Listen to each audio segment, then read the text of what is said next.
Sahyadri फार्मचा organic डिव्हिजनचा जो सगळा staff आहे त्यांचे मी मनपूर्वक स्वागत करतो.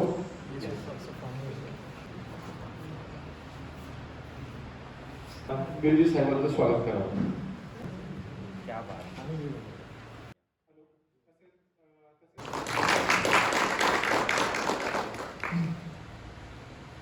तो सबको धन्यवाद भाई. लोगों का गौरव वैभव देख करके हमारा सीना भी 56 इंच का हो गया है.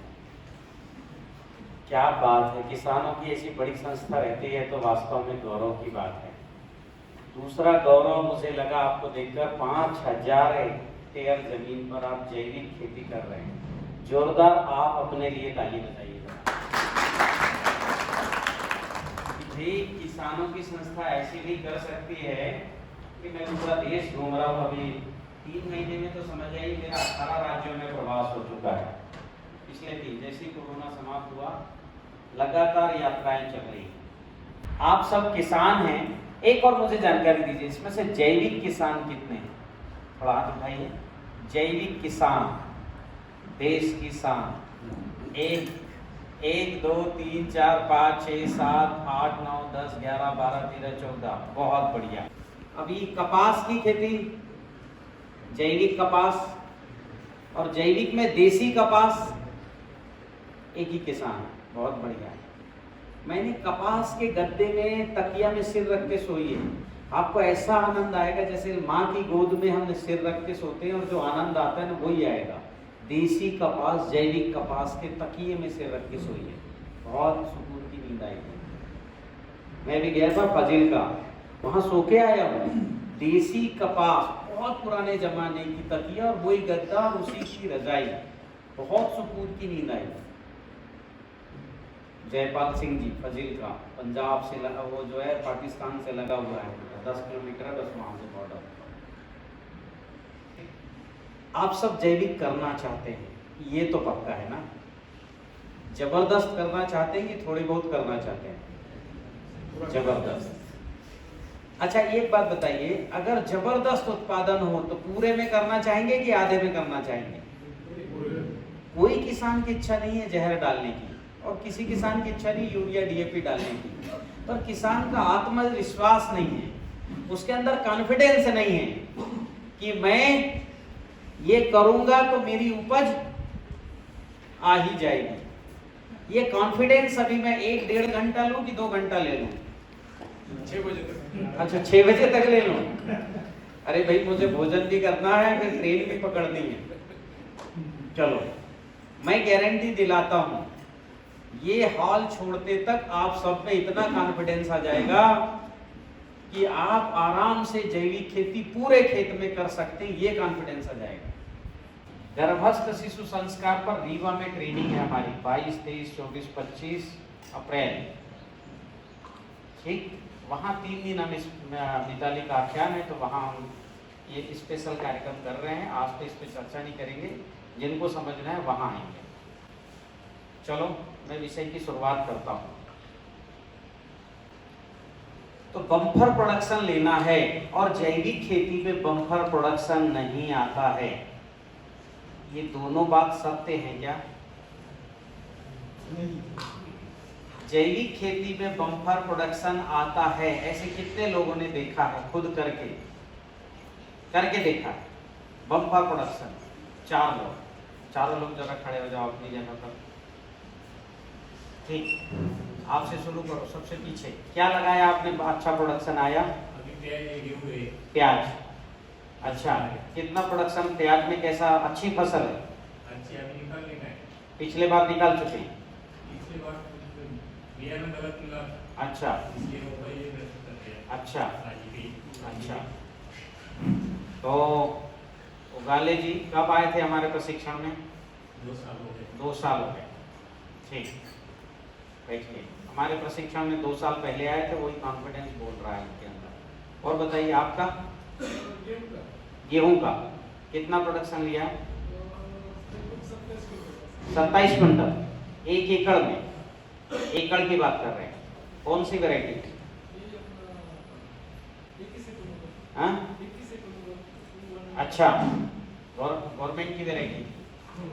ठीक, हाँ, आपने क्या है उगाली कल जी? रात को एक गेहूं निकाला है मैंने। हाँ, कितना निकला? 10 और सोनामुखी हाँ, 20 क्विंटल निकला। पर एकड़? थोड़ा 2.5 बीघा है। पर 2.5 बीघा है, मतलब थोड़ा ज्यादा एकड़ से। बहुत बढ़िया है। जो सरबती वैरायटी है वो नहीं निकलती 20 क्विंटल। सोनामुखी है वो 10 क्विंटल निकला। सोनामुखी 10 क्विंटल। जोरदार इनके लिए तालियां बजाइए। बहुत बढ़िया। आपका? हाँ, पेरू अमरूद कितना निकला? अभी लगा है। लगाया है, अच्छी फलत है। कितने साल का हो गया? 1 साल का हो गया। फलत ले रहे हो? 1 साल फलत नहीं लेना था। चलो कोई बात नहीं, बढ़िया हो गया, चलो ले लीजिए। और पेरू के अलावा दूसरी क्रॉप क्या है? अंगूर है, ऑर्गेनिक। कितना प्रोडक्शन है? लेकिन बहुत बढ़िया। मेरे प्रशिक्षण में आए हो पहले कहीं? नासिक में आए हो? ओहो, आपको देख के मुझे ध्यान में आया प्रशिक्षण में आए। आज सुबह भी कॉल किए। हाँ, आपको देख के तो ध्यान में आ गया प्रशिक्षण में आए। बहुत बढ़िया।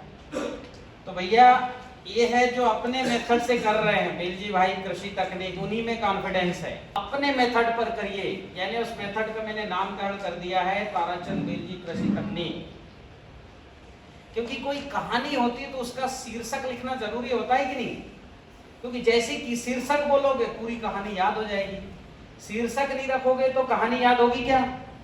नहीं होगी। तो इसलिए उस कहानी के लिए मैं कोई अपने लिए नहीं कर रहा हूं कि अपना झंडा ऊंचा करने के लिए हमने, ये कहानी है। बेलजी भाई कृषि तकनीक एक पद्धति है, उसके लिए मैंने जो है ये, तो इस पूरी पद्धति का नामकरण हमने किया है ताराचंद बेलजी कृषि तकनीक। ये नामकरण इसलिए किया है कि लोगों को शीर्षक बता दो, कहानी सब समझ में आ जाएगी। तो मेरे पास जो है ये कृषि पंचांग है, ये हार्ड कॉपी में भी है, मैं सॉफ्ट कॉपी में आपको ये दिखा रहा हूं। ये कृषि पंचांग तीसरे साल का है, ठीक है, 2 साल का निकल चुका है। पिछले 2 साल का पंचांग कितने लोगों के पास है? हाथ उठाइए जरा। कृषि पंचांग 1-2 लोगों के पास पहुंचा। इस साल सबको लेना है। ये ताराचंद बेलजी कृषि तकनीक की सारी जानकारी इस पंचांग में है।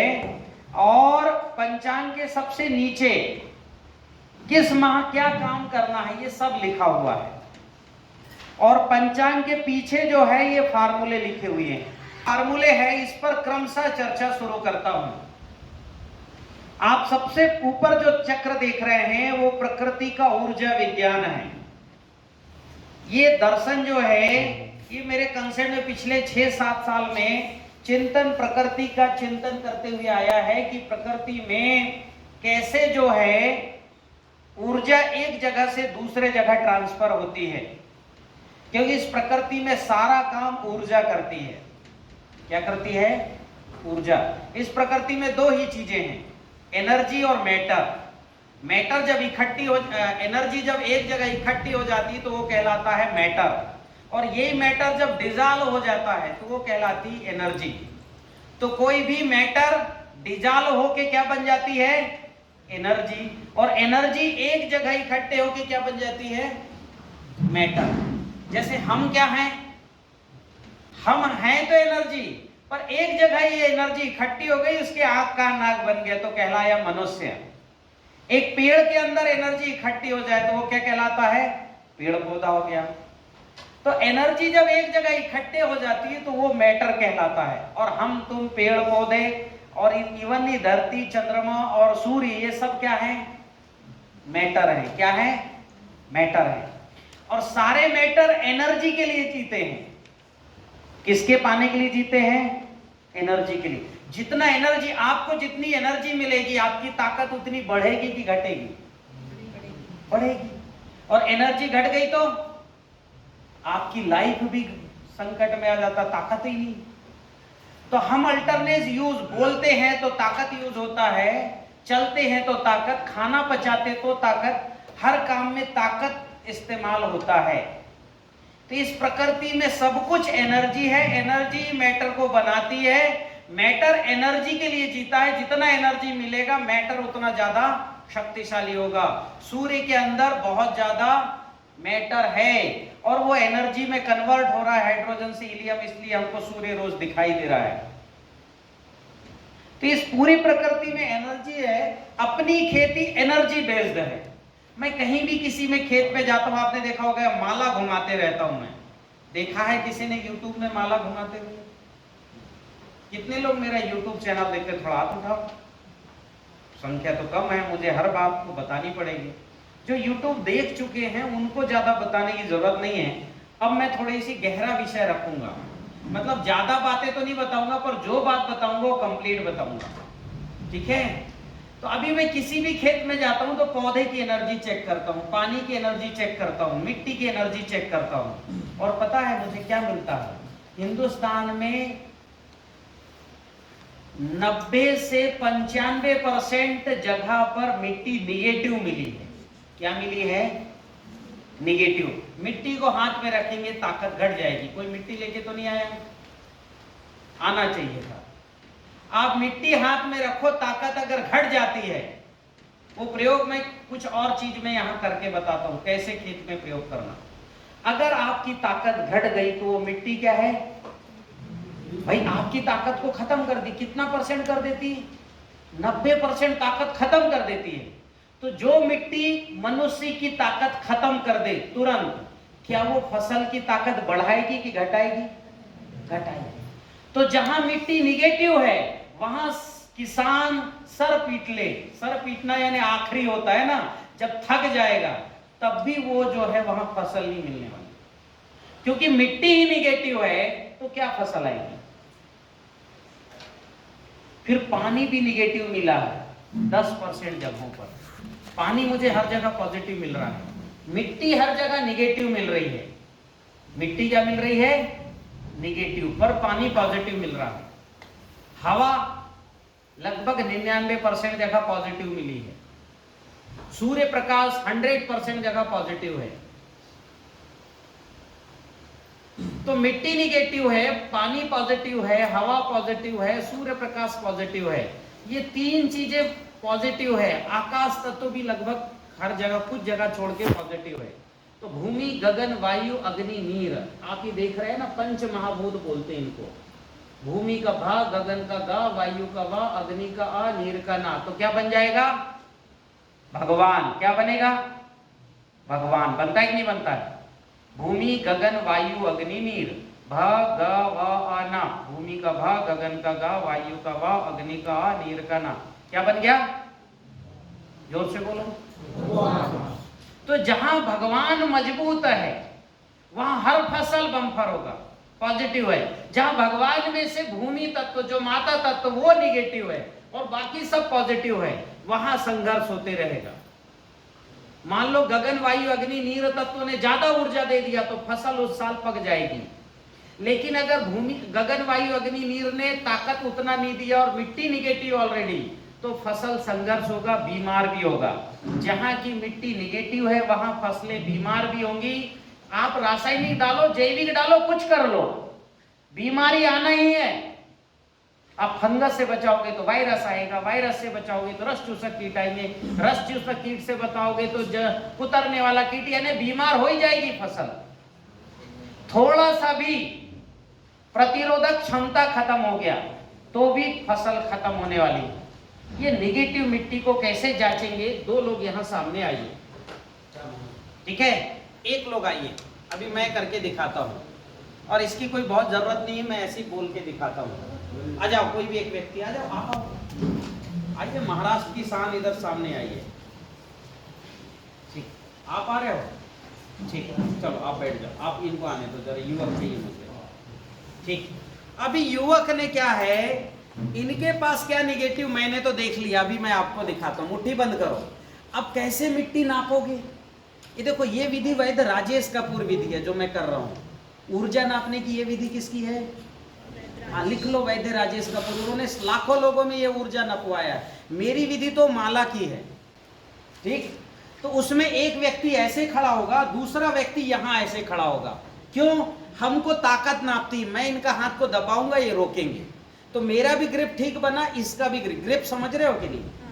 अब मैं इसके हाथ को दबा रहा हूं, इसको रोकना चाहिए। जो रोक लेगा उसी में ये ऊर्जा विज्ञान का प्रयोग सफल होगा। अगर रोक ही नहीं पाएगा तो बाद में मैं इसको पॉजिटिव चीज पकड़ाऊंगा तो ताकत बढ़ते हुए का एहसास उतना नहीं होगा। महाराष्ट्र की इज्जत का सवाल है वीर शिवाजी, लगा ताकत। और अभी ये ताकत नहीं है इनके पास, इस युवक के पास ताकत है लेकिन ये निगेटिव मोजे पहना, सिंथेटिक मोजे। उतारो मोजे, ठीक है। कॉटन का मोजा नहीं पहना या तो जैविक कॉटन नहीं होगा। अभी मोजे उतारो,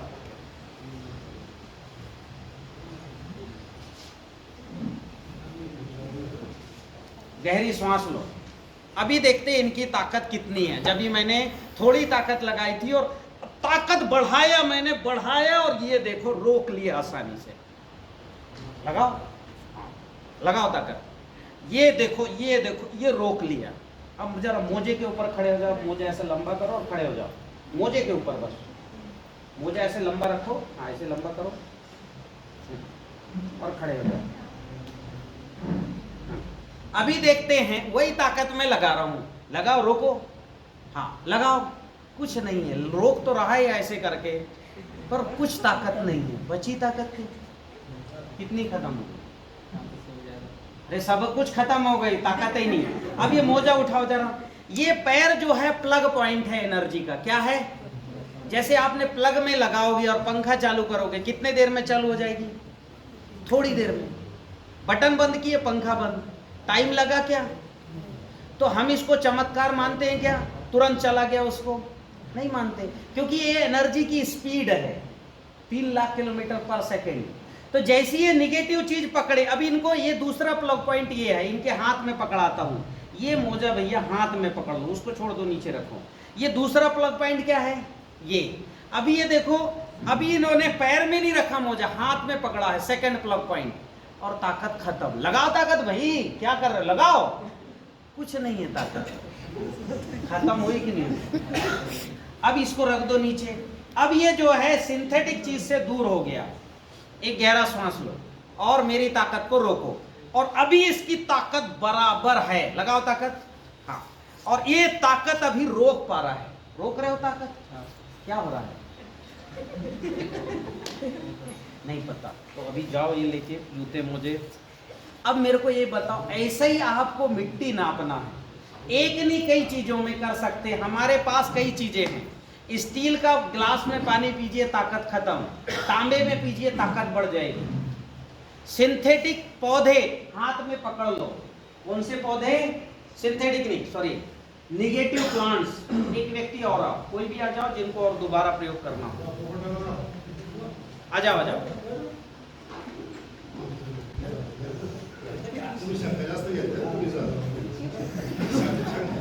चलो, ये भेजा गया। ये भी जूते मोजे पहन के आए हैं। हाँ, अभी नहीं, मत निकालो, अभी मोजे का देख लेना एक बार, ठीक है?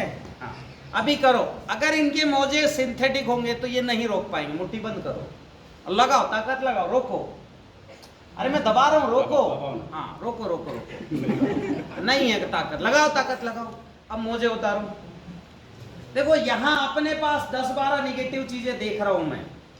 हमारे किचन में 20-25 निगेटिव चीजें हैं। ये बताओ, मतलब पंखा में दिन में 1000 बार अगर बिजली इसकी कट हो, एनर्जी जाए और फिर कट हो जाए, तो इसकी लाइफ कितनी हो जाएगी? कम हो जाएगी। ऐसे हमारी जिंदगी में खाना पीना, सोने, जागने, पहनने, ओढ़ने, बोलने, ऐसे में 1000 कट है। कितने कट हैं दिन भर में? इसलिए हमारी लाइफ घट गई है, क्योंकि बार बार एनर्जी कम होगी तो हम कितना जिएंगे? मुट्ठी बंद करो और रोको। ये देखो, इनकी ताकत इतनी है, जबरदस्त ताकत है, ठीक है? हाँ, अब मैं दूसरा प्रयोग इनका कराने जा रहा हूं। ये पौधे का, इन्होंने प्यार से हमको एक पौधा प्रदान किया। एक जरा अच्छे पौधे का भी उसका देखते हैं, शायद वो अच्छा हो, ऐसा मुझे लग रहा है। ये मैंने इनके प्लग पॉइंट से इसको टच कर दिया। प्लग पॉइंट तीसरा दिखा रहा हूँ। तीसरा प्लग पॉइंट है हमारा मुख। इसको अपने मुख में रखो, जीभ से सटा के अंदर रखो, जीभ से सटा के। हाँ, इधर नहीं, हाँ रखो, ऊपर रखो, ऊपर रख लो। हाँ हाँ, बस हो गया। अभी देखते हैं, ये तीसरा प्लग पॉइंट है एनर्जी का और इनकी ताकत खत्म। लगाओ लगाओ, खत्म ताकत, निकालो। अब मैं ये दूसरा दे रहा हूं इनको, ये दूसरा पौधा ये जो है ये दे रहा हूं मैं, इसका भी निचला पत्ती निकाल देता हूं, ठीक है। इसका देखते हैं ताकत क्या है। हाँ अभी रखे और ताकत, और इनकी ताकत नहीं घटी है, लगाओ ताकत, ये देखो। और ये पत्ती को रखे, इस पत्ती को यहां ऐसे रख लो, उसको निकाल दो, रखो इस, देखो किसी भी प्लग पॉइंट से आप लगाओ, हाँ लगाओ, हाँ रखो, मुट्ठी बंद कर लो, हाँ अभी करो हाथ ऐसा, और ताकत खत्म। लगाओ ताकत, लगाओ भाई, कुछ नहीं है ताकत। इसको रखो। तो आप निगेटिविटी को जांचना सीखे कि नहीं सीखे, कि किसी भी प्लग पॉइंट से टच करो, अगर आपकी ताकत घट गई है, अभी कोई ताकत नहीं घट रही इनकी,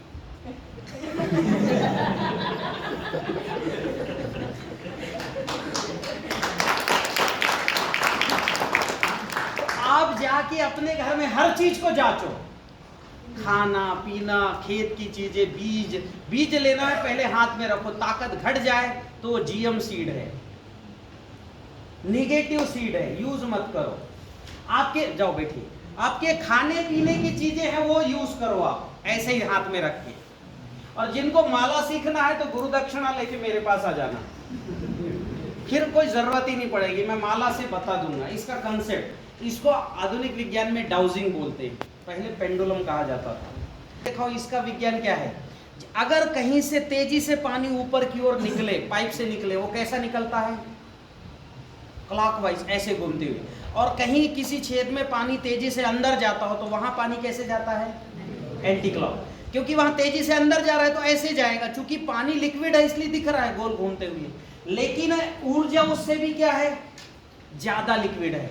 अगर ये ताकत सोख रही है अपने आसपास की, तो यहां माला उल्टा घूमेगा। क्या घूमेगा, उल्टा। क्यों, ये ताकत सोख रही है और ये ताकत दे रही है, इसलिए यहां माला सीधा घूमेगा, क्योंकि ये ताकत को क्या कर रही है, एनर्जी को उछाल रही है।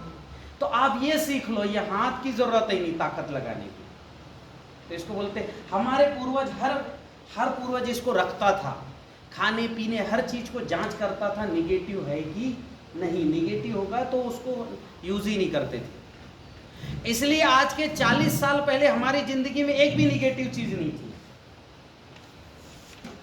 ठीक है। ये निगेटिविटी 3 तरह की है। एक है जिसका डीएनए निगेटिव है, डीएनए मतलब इसका, ये डीएनए ही निगेटिव है, जितने एग्जॉस्टिक प्लांट हैं सब निगेटिव है, ठीक है। अच्छा हो गया सह्याद्री वालों ने मेरे को पॉजिटिव पौधा दिया। आप देखो पूर्वीश दीवान में क्या करना है, इसको ले जाना है कि नहीं ले जाना, ठीक है। हाँ मैं तो मेरा पौधा ले जाने वाला हूं। अब जो है भारत में आज अंग्रेजों के आने के पहले यहाँ एक भी निगेटिव प्लांट नहीं थे। आप जो है बेशरम को पकड़ के देख लो, ताकत घट जाएगी। लेंटाना को पकड़ो, ताकत घट जाएगी। गाजर घास को पकड़ो, ताकत घट जाएगी। इन पौधों के नीचे किसी पौधे को सरवाइव होते देखा है क्या? क्योंकि सारी ताकत खींच लिए। अब इनके लेंटाना के नीचे कुछ नहीं होता। लेंटाना जानते हो कि नहीं जानते? लेंटाना सर्च करो गूगल में, पूरे भारत में समस्या पर पूरा जंगल खत्म कर दिया, गाजर घास ने खेत खत्म कर दिया। और ये जो ऐसे प्लांट है ना, एग्जॉस्टिक प्लांट, शहर के लोगों के स्वास्थ्य को बर्बाद कर दिया। इस पत्ती को कोई खा ले तो बीमार पड़ जाएगा।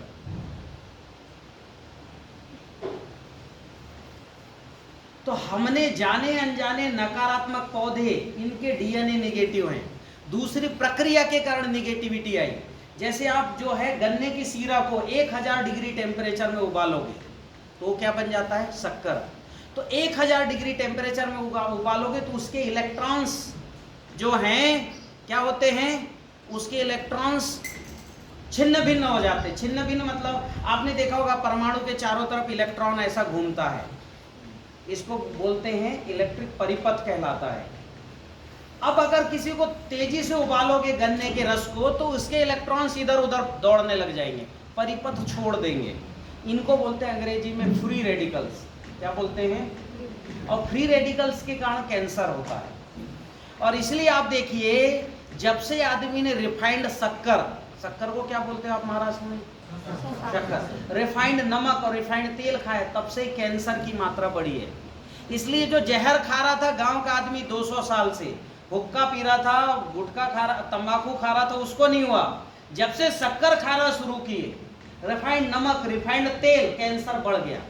और जो सबसे उच्च है उनको ही पहले कैंसर हो रहा है, जो धनी है, सेलिब्रिटीज। क्यों? वो जाने अनजाने फ्री रेडिकल्स रोज खा रहे हैं, करोड़ों फ्री रेडिकल्स खा रहे हैं, इसलिए उनको अभी कैंसर पहले पूरे देश में 2, 4, 10 लोगों को होता था, अब फिर हर जिलों में होने लग गया। और ये कैंसर हर गांव में, हर घर तक 10 साल में चला जाएगा अगर ऐसे ही खाओगे आप, रिफाइंड नमक, शक्कर, तेल खाओगे और नकारात्मक चीजें यूज करोगे तो। जैसे आज शुगर 20 साल पहले किसको होता था? पटवारी को, तहसीलदार को, क्योंकि बैठ के खाते थे, समझ रहे हो? अब सबको होने लगा। क्यों? क्योंकि वो भी ऐसे ऐसे खाने लग गए, बैठे बैठे नमक, शक्कर, तेल, रिफाइंड सब कुछ खा रहे हैं, निगेटिव चीजें घर में यूज कर रहे हैं। तो ऐसी कैंसर भी बढ़ने वाला है। चलो ये तो आगे की बात है। आप ये जैविक खेती मैं जो बता रहा हूँ उस पद्धति से करिए, बीमारियों से दूर, पॉजिटिव फूड खाइए, ताकतवर फूड खाइए। ऑर्गेनिक फूड से ज्यादा पावरफुल है पॉजिटिव फूड, क्योंकि ऑर्गेनिक फूड जिसमें बेसन का घोल डाल दिया गया, घूरे का गोबर डाल दिया गया, उस फूड में ताकत ही नहीं रहती। नाम उसका ऑर्गेनिक फूड है, जैविक खेती का खाद्यान्न है, पर ताकत लेस है। तो ये और दूसरा, घूरे के गोबर में न्यूट्रिशन होता है क्या? कार्बन होता है।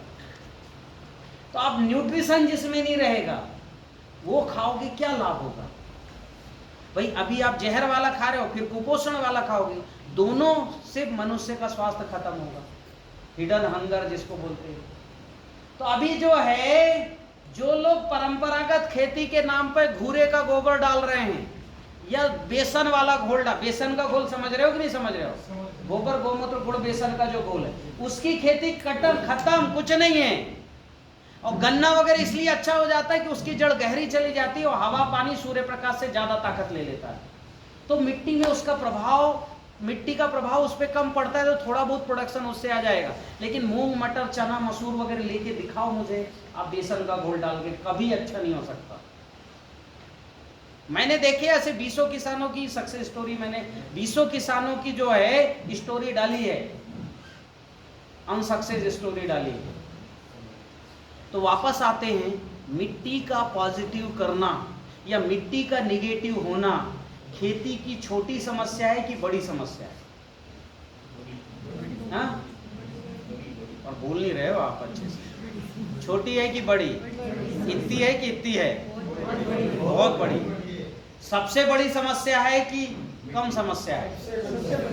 अभी तक की सबसे बड़ी समस्या। उसका कॉन्सेप्ट समझिए, जहां निगेटिव मिट्टी होगी वहां निगेटिव अणु और जीवाणु ही पनपेंगे। जहां निगेटिव मिट्टी होगी वहां निगेटिव अणु और जीवाणु ही पनपेंगे। इसमें आप देख रहे हैं ऊर्जा की गति दिखाता हूं मैं। ये अभी क्या है, ये प्रकृति को बनाने वाली 7 ऊर्जा, शैलपुत्री, ब्रह्मचारिणी, चंद्रघंटा, कुष्मांडा, स्कंद माता, कात्यायनी और कालरात्रि है। 8वीं ऊर्जा महागौरी अर्थात गाय है, जो सब ऊर्जा का बीज है। अगर नकारात्मक ऊर्जा, ऊर्जा की 2 गतियां हैं, ऊर्ध्व गति और अधोगति। ऊर्जा की कितनी गतियां हैं? ऊर्ध्व गति, अधोगति, ऊपर जाने वाली, नीचे जाने वाली, 2 गति है। नीचे जाने वाली त्रिदेव, पंचमहाभूत, और पंचमहाभूत यानी भगवान बनते ही अणु जीवाणु बनने लग गए। अणु जीवाणु बने यानी पेड़ पौधे सभी बड़े जीव जंतु बन गए। ऊपर जाने वाली ऊर्जा त्रिदेव बनाई, पंचमहाभूत बनाया, भगवान बनाया, अणु जीवाणु बने और सारे पेड़ पौधे बन गए। नीचे जाने वाली ऊर्जा और ऊपर जाने वाली ऊर्जा, इसकी पहचान करने के लिए ईश्वर ने आपके को 5 अंग दिए हैं। आंख, कान, नाक, मुख, त्वचा, ये 5 अंग आपके पास है। आपको इन अंगों से पहचानना है ये ऊर्जा नीचे जाने वाली कि ऊपर जाने वाली। नीचे जाने वाली जो गंध है वो दुर्गंध कहलाएगी, ऊपर जाने वाली जो गंध है वो सुगंध कहलाएगी। नीचे जाने वाली जो ऊर्जा है वो अच्छा, ये तो 5 रूप है इसके, रूप रंग गंध स्वर स्पर्श। अच्छा रूप, अच्छा रंग, अच्छा गंध, अच्छा स्वर, अच्छा स्पर्श, मतलब ऊपर जाने वाली ऊर्जा ने बनाई है इसको। जैसे शहर का नाला, सड़ा नाला, उसका रूप अच्छा है क्या? रंग अच्छा है क्या? गंध अच्छा है क्या? दुर्गंध है। स्वर अच्छा है क्या? वो नाला मान लो भदभद भदभद बहे तो अच्छा लगेगा, फिर भी खराब। और स्पर्श उसका, अगर उंगली डल गई किसी कारण से तो 4 बार साबुन से धुलेंगे आप। इतना ही नहीं, उस सड़े नाले से जो भी पैदा होगा, क्या क्या पैदा होता है उससे? मक्खी, मच्छर, इल्ली, सांप, बिच्छू, केकड़े, इनके रूप अच्छे हैं क्या? रंग अच्छा है, गंध अच्छा है, स्वर अच्छा है क्या? मेंढक निकलता है वहां से, उसका स्वर अच्छा है क्या? दिखता तो खूबसूरत है मेंढक, पर उसकी आवाज अगर यहाँ आने लग जाए बेडरूम में तो रात में नींद नहीं आएगी, ब्लड प्रेशर लो हो जाएगा।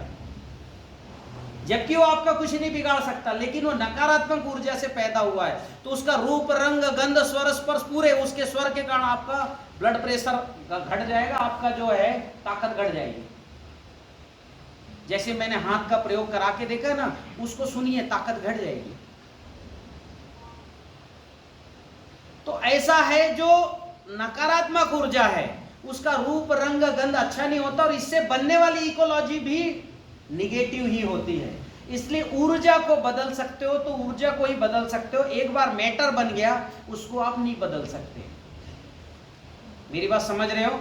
मैंने इधर मुख किया तो कौन से शहर पहुंचूंगा? इधर कौन सा शहर है? वनी है। इधर जाएंगे तो वनी, इधर मुख किया तो नासिक। आपको नासिक जाना है महादेव के दर्शन करने, त्र्यंबकेश्वर जी हैं, आपको दर्शन भगवान का करने जाना है त्र्यंबकेश्वर, और आप इधर मुख करके चल पड़े, मिलेगा? आपको भगवान नहीं मिले तो दौड़ लगाना शुरू कर दिए, मिलेगा? नहीं मिले साइकिल लेके चल पड़े, मिलेगा?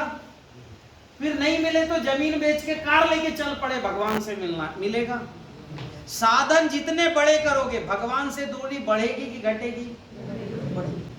जो आधुनिक किसान है, जो कार से चल के खेत जाते हैं, उनके लिए त्र्यंबकेश्वर उतना दूर पड़ रही है, दिशा ही बदल गई। अब जितने स्पीड से चलोगे इसकी दूरी त्र्यंबकेश्वर से बढ़ेगी कि घटेगी? जितने प्रगतिशील किसान हैं उनको वापस आने में, त्र्यंबकेश्वर आने में समय ज्यादा लगेगा कि कम लगेगा? तो जिसने जहर नहीं डाला उसको मैं कहता हूं कि 6 महीने में तेरी खेती में बम्पर क्रॉप, जिसकी मिट्टी निगेटिव नहीं है। जिसकी मिट्टी निगेटिव हो गई और जहर डाला उसको बोलता हूं 1 साल लगेगा। और जिसने जहर भी डाला, रोटावेटर से जमीन को बार बार जुताई करके सब खत्म कर दिया है, भयंकर जुताई किया है, और जहर भी डाला, ये भी डाला, घूरे का गोकर्ड भी डाला, और गुड़ गौमूत्र और बेसन का घोल डाल दिया, उसको कहता हूं 2 साल लगेंगे, और उसको आपका खर्चा भी ज्यादा रहेगा, क्योंकि आपकी दूरी ज्यादा हो गई ना, आप तो खर्चा भी लगेगा ना वापस आने का। तो जितना प्रगतिशील किसान है उसकी खेती उतनी कंडम है। और इसलिए उमरिया के मैं आदिवासियों के बीच में जहां मिट्टी अच्छी थी वहां पहले ही झटके में हमने अंतरराष्ट्रीय रिकॉर्ड उत्पादन लायक सरसों उत्पादन किया। 50 ग्राम सरसों से 15 क्विंटल 54 किलो का प्रोडक्शन लिया हमने। कितने ग्राम से? हाँ, और एक पौधे से 1000 लौकी ली है। और आप ताराचंद बेलजी सर्च कीजिए यूट्यूब में, आपको 150 से ज्यादा वीडियो मिलेगी। बम्फर गेहूं, चना, अरहर, मूंग, मटर, मसूर, सब्जी की बम्फर क्रॉप। अभी लेटेस्ट में एक 350 एकड़ में खेती करने वाला किसान का खेत देख के आ रहा हूँ। 2 साल पहले मेरी ट्रेनिंग में आया था लेखराम यादव। कितने एकड़ में खेती कर रहा है? 350 एकड़ में। 350 एकड़ का मैनेजमेंट भी देखो कितना सरलता से। 15 लाख का फर्टिलाइजर और पेस्टिसाइड खरीदता था हर साल। 2 साल से उसके पूरे 15 लाख रुपए बच रहे हैं और उसका प्रोडक्शन जबरदस्त आ रहा है। 1 एकड़ में 19,50,000 का नींबू बेच रहा है, 120 रुपए किलो नींबू। और यूट्यूब में देखना 3 साल में उसका पेड़ 12 फुट का हो गया और बम्फर क्रॉप आ रही है उसके खेत में। जाके देख सकते हो। Lekhram Yadav MSc agriculture farmer है, MSc बायोटेक्नोलॉजी है। तो आप अगर जो है ऊर्जा को ठीक कर लो और न्यूट्रिशन दो, क्योंकि न्यूट्रिशन सबको चाहिए। न्यूट्रिशन सबको चाहिए। एक तो पॉजिटिव करो और फिर न्यूट्रिशन दो। तो पहले मैं पॉजिटिव करने का गणित बताऊं कि न्यूट्रिशन पे आऊं? पहली समस्या पहला हल, ठीक है, पॉजिटिव करो, ठीक है। तो आपको बताने वाला हूं अभी जो है सबसे बड़ी समस्या। एक तो इस समस्या को किसी ने देखा नहीं, और दूसरा जिसने देखा है उसने भरोसा ही नहीं किया। ठीक, ये मेरे गुरुजी हैं दीपक सचदे जी, उधर नानाजी देशमुख जो भारत रत्न हुए। ऐसे महापुरुषों के कारण मैं इतना बोल पा रहा हूँ। आपको लग रहा होगा कि उम्र में तो ये छोटे दिख रहे हैं, बड़ी बड़ी बात क्यों कर रहे हैं? क्योंकि बड़े बड़े लोगों के साथ रहा। हमारी प्राकृतिक खेती पंच महाभूतों की साधना है। इसको देख लो, प्राकृतिक खेती किसकी साधना है? बनाना। मेरी खेती का उद्देश्य पंच महाभूतों को शुद्ध, सजीव और शक्तिशाली करना। मैं पंच महाभूतों के लिए काम करता हूं। आपकी खेती समृद्ध ऐसी हो जाएगी, आप करोड़पति ऐसे ही हो जाएंगे, ठीक है। तो ये प्राकृतिक खेती की परिभाषा है। पंच महाभूतों को शुद्ध, सजीव और संस्कारित कर प्रकृति के नियमों के अनुसार की गई खेती प्राकृतिक खेती है। पंच महाभूतों को शुद्ध करना क्यों आवश्यक है? रासायनिक खेती बार बार जुताई, मिट्टी का कटाव, घूरे का कच्चा गोबर खाद, दुर्गंध वाले तरल घोल मिट्टी में डालने से मिट्टी दूषित हो गई है। भूमि में नकारात्मक अणु जीवाणु बहुत बढ़ गए हैं। इस कारण से मिट्टी को शुद्ध करना जरूरी है। ऐसे ही ट्यूबवेल के माध्यम से पानी निकलना, दुर्गंध वाले नदी नाले तालाब से पानी दूषित होता है, गगन वायु भी दूषित होता है। इसलिए पंच महाभूतों को शुद्ध करना आवश्यक है। पंच महाभूतों को सजीव क्यों करना? प्रकृति में जीवन का संचालन जीवाणु ही करते हैं, ठीक, इसको बताऊंगा मैं आगे। प्रकृति में जीवन का संचालन कौन करते हैं? आपको प्रोटीन भी जीवाणु देने चाहिए, कार्बोहाइड्रेट भी जीवाणु देने चाहिए। डायरेक्ट प्रोटीन कार्बोहाइड्रेट लेने का हक नहीं है प्रकृति में किसी को भी। तो प्रकृति में जीवन का संचालन जीवाणु ही करते हैं। जीवाणु ही पोषण द्रव्य और खनिज तत्व को डिकम्पोज करके बड़े जीवों और पेड़ पौधों को खाने लायक बनाते हैं। बीजों को अंकुरित करने, बढ़ाने, फूल और फल आने, फल को पकाने, ऐसी सारी प्रक्रिया जीवाणु ही करते हैं। कृषि भूमि ही नहीं अपितु खेती के ऊपर में, वायु, गगन में, जल महाभूत में भी जीवाणु होने चाहिए। पूरे पंच महाभूतों में जीवाणु होने चाहिए। पंच महाभूतों को संस्कारित करना क्यों आवश्यक है? फसल को बढ़ाने वाली ऊर्जा, अणु और जीवाणु, पंच महाभूत, बीज और समय, इन सब को संस्कारित करने पर ही अधिकतम उत्पादन का योग प्राप्त होता है। बम्पर उत्पादन चाहिए तो पंच महाभूत सहित बीज, समय, अणु और जीवाणु को संस्कारित करना पड़ेगा। ये खेती के 16 पार्ट मैंने लिखे, उसमें ये जो है इसमें 6 पार्ट की मैंने इस कैलेंडर में बताई है। अगले पार्ट 10 पार्ट में अगले साल के कैलेंडर में बताने वाला हूं। अब ये अपनी प्रक्रिया शुरू हो रही है।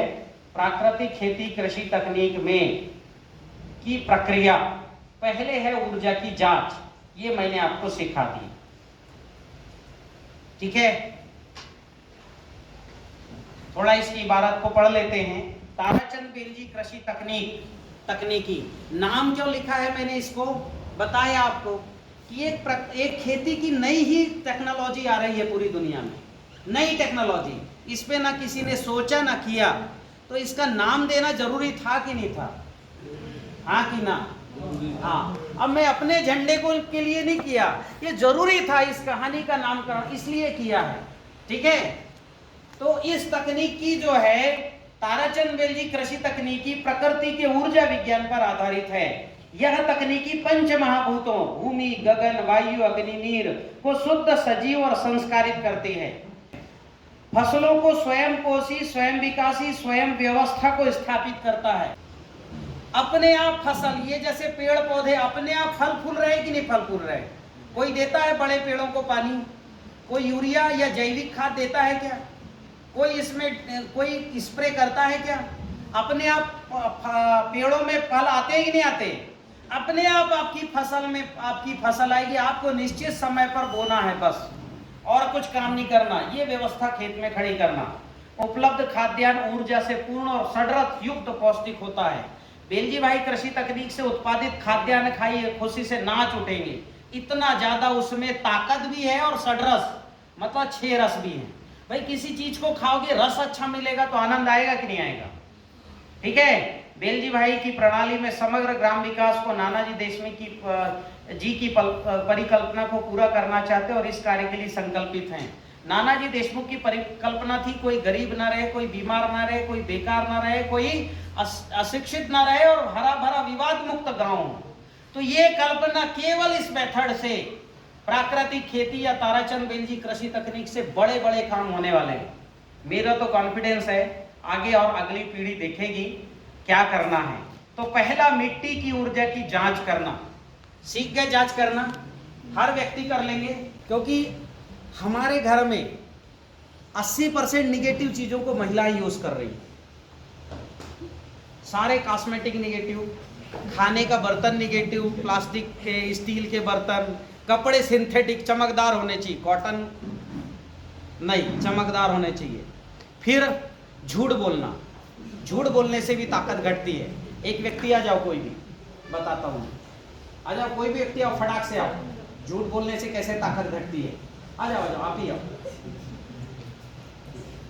नीचे रख दो, ताकत घटाने वाली काय रख दो, इधर रखो। देखो मैं आपको इनको बताता हूं, क्योंकि जैसे ही झूठ बोलोगे आपके पंच महाभूत आपका साथ छोड़ देंगे। जो भगवान है वो आपके शरीर से निकल जाएगा, साथ नहीं रहेगा। ये ताकत मैं दबा रहा हूं, ये इनकी ताकत है, लगाओ ताकत, ये इनकी ताकत है।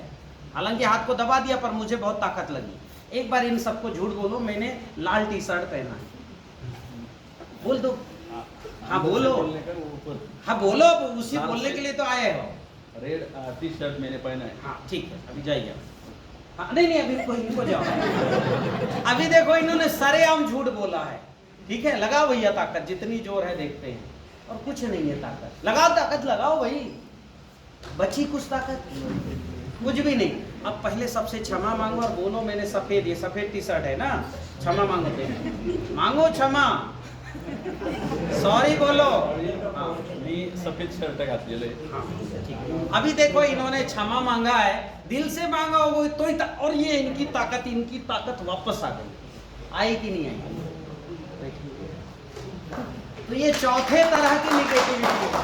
झूठ बोलते ही आपका कुछ नहीं गया, इनकी ताकत खत्म, इनके पंच महाभूत शरीर से निकल गए।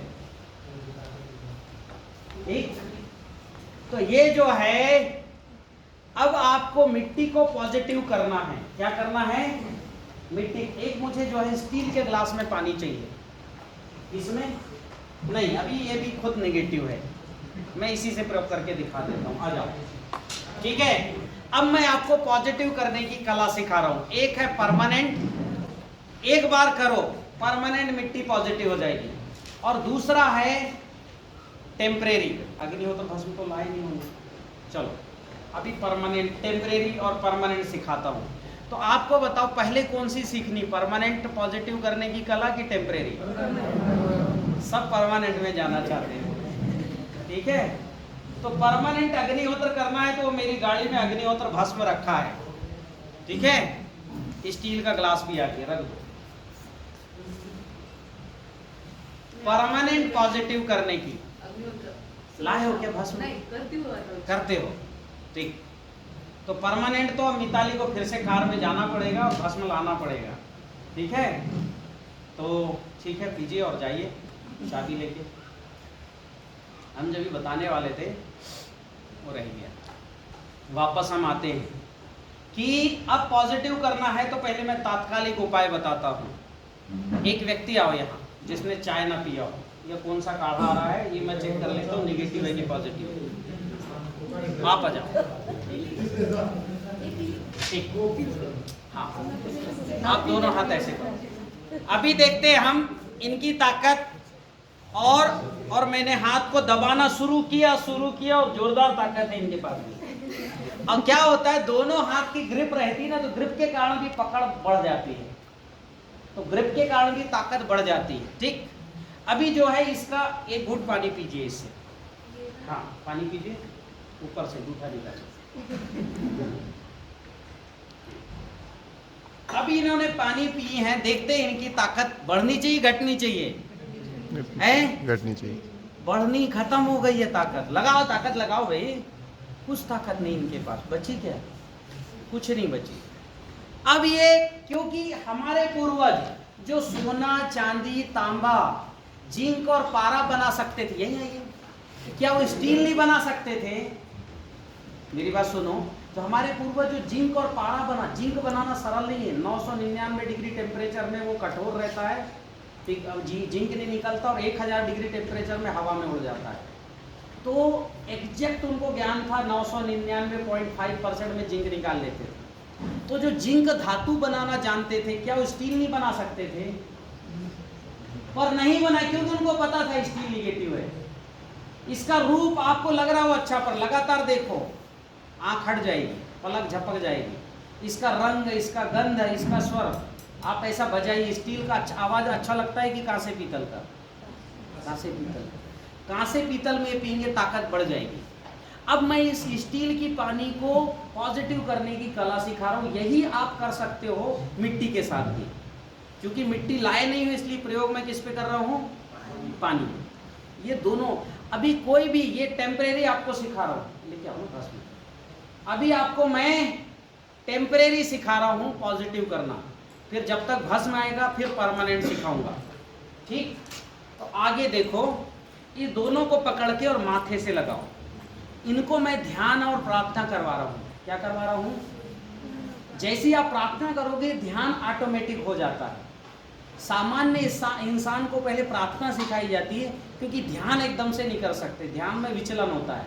तो प्रार्थना के साथ ध्यान करवा रहा हूँ। अब चूंकि मैं करवा रहा हूँ पानी में प्रार्थना, इसलिए गंगा माता से प्रार्थना करेंगे। अगर मिट्टी को पॉजिटिव करना है तो धरती माता से करोगे, बस इतना ही अंतर है। हम हेड ऑफ द डिपार्टमेंट के पास पहले जाएंगे ना, कि सीधे कलेक्टर के पास जाएंगे?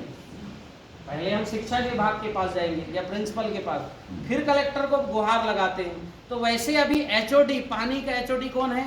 Head of the department Ganga माँ। तो आपको प्रार्थना करिए, दोनों हाथ में पकड़ के यहाँ लगाइए आज्ञा चक्र से।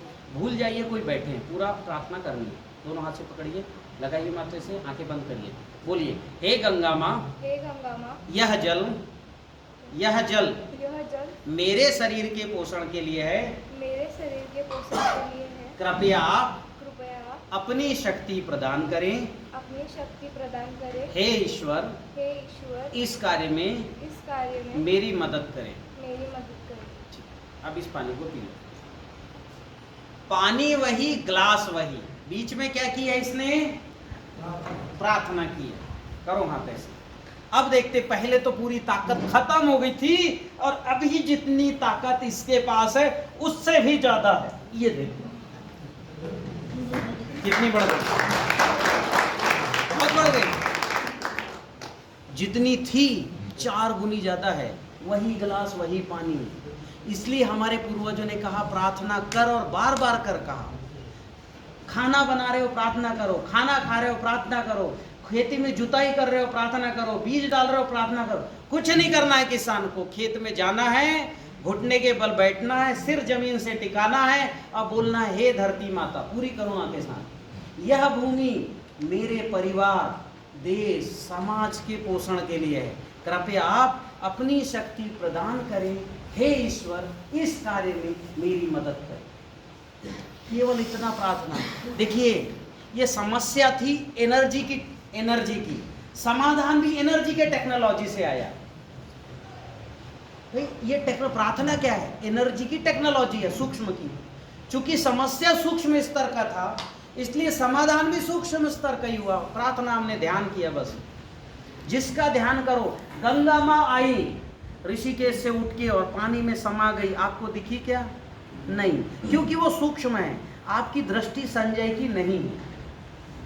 अगर दृष्टि संजय की हो जाएगी तो दिखती गंगा माँ ऋषिकेश से यहाँ आ गई, क्योंकि हमारी माता है, हमारे पिता है परम पिता। प्रार्थना करिए, हर समस्या का हल होगा। इसलिए पूरे भारत में हर संतों ने कहा प्रार्थना करो, नियम बनाया प्रार्थना करने के। 1 बार नहीं, 5 बार करो, हर दिन करो, उसके लिए त्योहार बनाए, करो प्रार्थना। क्या लगा भाई? कुछ लगा? समस्या बड़ी थी कि छोटी थी? और समाधान कितना छोटा? बहुत छोटा। समाधान तुरंत हो गया। लेकिन ये समाधान केवल 12 घंटे रहेगा। कितने घंटे? रात में जो नकारात्मक ऊर्जा के कारण जो वहां फंगस वायरस पैदा हो चुके हैं, व्हाइट ग्रब, माहू मच्छर, तेला चेपा, वो कहेंगे हे प्रभु हम कल तक तो बड़े अच्छे जगह थे, आज क्या हो गया इस मिट्टी में। वो प्रार्थना करेंगे तो उनकी प्रार्थना फिर सुनेगा भगवान, फिर मिट्टी निगेटिव हो जाएगी। ठीक है, तो आपको प्रार्थना रोज और कहीं से भी कर लो, यहीं से कर लो, सिर टिका के, मिट्टी पॉजिटिव हो जाएगी अभी के अभी। लेकिन कितना देर रहेगा? 12 घंटे। इसलिए रोज सुबह उठो, नहाना धोना इससे कोई संबंध नहीं, लेकिन शरीर शुद्ध करके प्रार्थना करोगे। हम माँ बाप के पास बढ़िया नहा धो के बढ़िया अच्छे से जाए बच्चा और मांगे तो मिल जाता है, और सुबह उठ के ऐसी जाए सिर खुजाते हुए तो मिलेगा क्या? इसलिए बढ़िया शुद्ध मन से जाइए, शुद्ध शरीर से। अब दूसरा है परमानेंट उपाय, उसका नाम है अग्निहोत्र। ये अग्निहोत्र के बारे में सारी जानकारी पीछे है, मैं देखता हूँ इस कैलेंडर में वो जानकारी निकाल लेंगे। ठीक है, ये यहाँ से शुरू हुआ है, चैत्र है, बैसाख है, ठीक है ना, आषाढ़, 1 2 3 4 5 6वें पेज में अग्निहोत्र शायद। देखिए अग्निहोत्र क्या है? नकारात्मक ऊर्जा को समाप्त करने का सशक्त स्रोत है अग्निहोत्र। क्या है अग्निहोत्र? इससे 7 ऊर्जा भी निकलती है प्रकृति को बनाने वाली, शैलपुत्री, ब्रह्मचारिणी, चंद्रघंटा, कुष्मांडा, ठीक है, स्कंद माता और कात्यायनी, कालरात्रि। अग्निहोत्र क्या है? ठीक सूर्योदय सूर्यास्त में गाय के गोबर के जलते हुए अलाव में अक्षत, चावल और घी की 2 आहुति देना अग्निहोत्र है। अग्निहोत्र का महत्व, भगवान कृष्ण ने गीता में इसे कामधेनु कहा है, अर्थात जो इच्छा रखोगे उसे देने वाली। ठीक सूर्योदय सूर्यास्त में सूर्य की किरणें 3 लाख किलोमीटर प्रति सेकंड की गति से जब धरती से टकराती हैं तो प्रकृति के सभी अवयवों में कंपन होता है। इस कंपन को सर्केडियम रदम और इंफ्रारेडियम रिडम कहते हैं। अग्निहोत्र की प्रक्रिया देखो, अग्निहोत्र का महत्व, अग्निहोत्र केवल सूर्योदय सूर्यास्त में 2 आहुति देना जलते हुए कंडे में, इसका नाम है अग्निहोत्र। इसका जो है आविष्कार किया भगवान परशुराम ने। अग्रस्तस् चतुरो वेदा स पृष्ठतम ससरम धनु इदम ब्रह्मम इदम क्षात्रम सापादपि सरादपि। भगवान परशुराम को जब ब्रह्मा जी का ज्ञान और शिव जी का ज्ञान मिल गया, प्रकृति को बनाने का और प्रकृति को मिटाने का भी, सापादपि सरादपि दोनों ज्ञान मिल गया, तो ब्रह्मा जी ने प्रकट होकर कहा कि मेरी सृष्टि की किसी भी चीज को लेने का तुझे अब कोई अधिकार नहीं है। ठीक है, तेरे को सब ज्ञान है, अपना बना और अपनी सृष्टि में रह। तो ब्रह्मा जी ने कहा तो परशुराम जी समझ गए कि ईश्वर मुझसे कुछ करवाना चाहते। उन्होंने सारी सृष्टि दान कर दी जो ब्रह्मा जी की सृष्टि थी, और अभी उन्होंने गाय की शरण में गए, क्योंकि गाय ब्रह्मा जी की सृष्टि की नहीं है। गाय जो है 7 ऊर्जा का बीज है, 8वीं ऊर्जा। वो 7 ऊर्जा जिन्होंने प्रकृति को बनाई वो खुद बीज रूप में धरती में पैदा हुई। किस रूप में हुई? गाय के रूप में। ये गाय की शरण में गए, उनके 5 महाभूत से पिरामिड आकार का पात्र बनाए, उसमें कंडे जमाए, और ठीक सूर्योदय सूर्यास्त के पहले 10 मिनट पहले कंडे जलाया जाता है, और जैसे ही सूर्योदय सूर्यास्त होता है 2 आहुति घी चावल की दी जाती है। चावल भी कहाँ से आया? गाय से। चावल कहाँ से आया? उनके खुद के डीएनए से। ठीक है, क्योंकि जो है भूमि गगन वायु अग्नि नीर मन बुद्धि और अहंकार, ये अहंकार भी ब्रह्मा जी की सृष्टि से नहीं है, ईश्वर से, परमात्मा से आया है डीएनए। तो इससे उन्होंने बनाया, कहानी है, मैं समय नहीं लूंगा इसलिए बता रहा हूँ कि इसका महत्व है। और फिर इन्होंने आहुति दी और वो 7 ऊर्जा निकलती है। तो ठीक आपको आहुति कब देनी है? सूर्योदय सूर्यास्त। इसलिए अपने घर में जाके सब सूर्योदय सूर्यास्त कैसे निकालोगे? तो एक ऐप है, ठीक है, एक ऐप है हमारा अग्निहोत्र बडी, ये लिख लो, और जाके एंड्रॉइड फोन पे प्ले स्टोर पे जाके अग्निहोत्र बडी सर्च करो तो एक ऐप निकलेगा। वो ऐप में जो है इस तरह की जो है चित्र बना हुआ आएगा। ऊपर जो आप चित्र देख रहे होगे ना, ऐसे चित्र आएगा बना हुआ। अग्निहोत्र बडी ऐप, चलो पे आप फोन पे देख लो, ये देखो इस तरह का चित्र आएगा बना हुआ। तो आपको इसको डाउनलोड करके रखना है और डाउनलोड करा के आपके यहाँ का लोकेशन सेट कर लेना।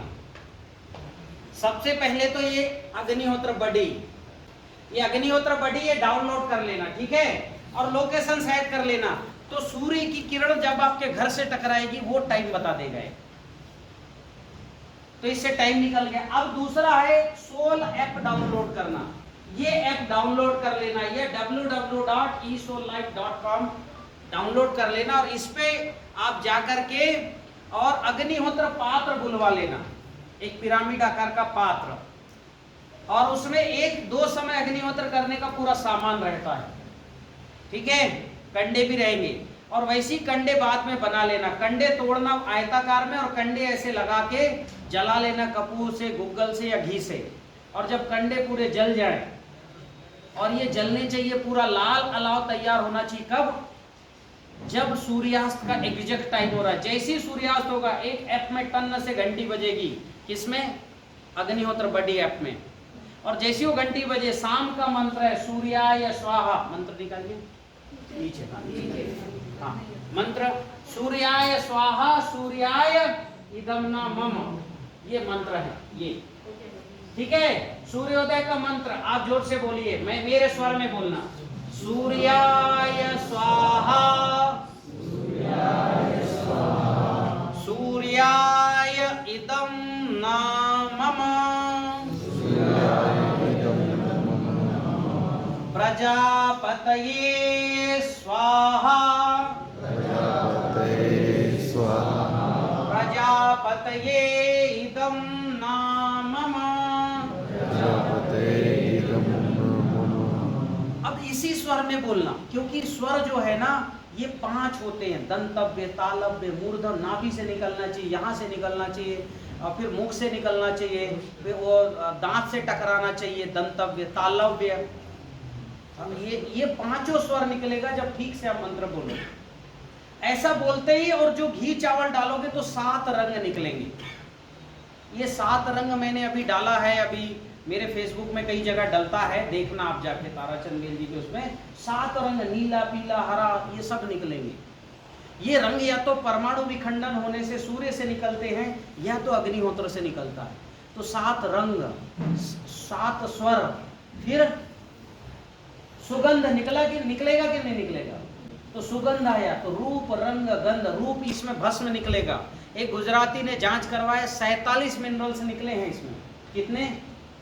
और ऑक्सीडाइज निकले, जिंक, कैल्शियम, मैग्नीशियम जो है, फास्फोरस ऑक्साइड यानी P2O5, पोटेशियम ऑक्साइड यानी K2O, zinc oxide, manganese oxidize form में, ऑक्सीजन के साथ है इसके भस्म। इसलिए अमेरिका को लोग इस भस्म को गुटक रहे हैं कैप्सूल बना के। हमारे यहाँ पहले भभूत दी जाती थी, सारे मिनरल्स हैं।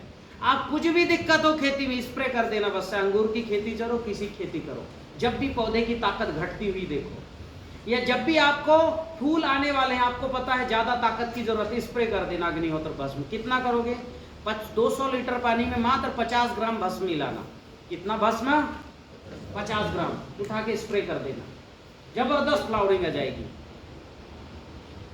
प्लांट में टिलर्स लाने, भस्म का स्प्रे कर दो या ड्रिप से दे दो।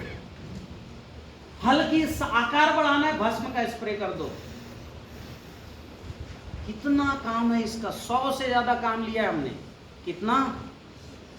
अग्निहोत्र पर अभी हमारी किताब ही आ रही है। हमने कई दाल और चावल जो घर में पड़े ना, भस्म मिला के रख देना।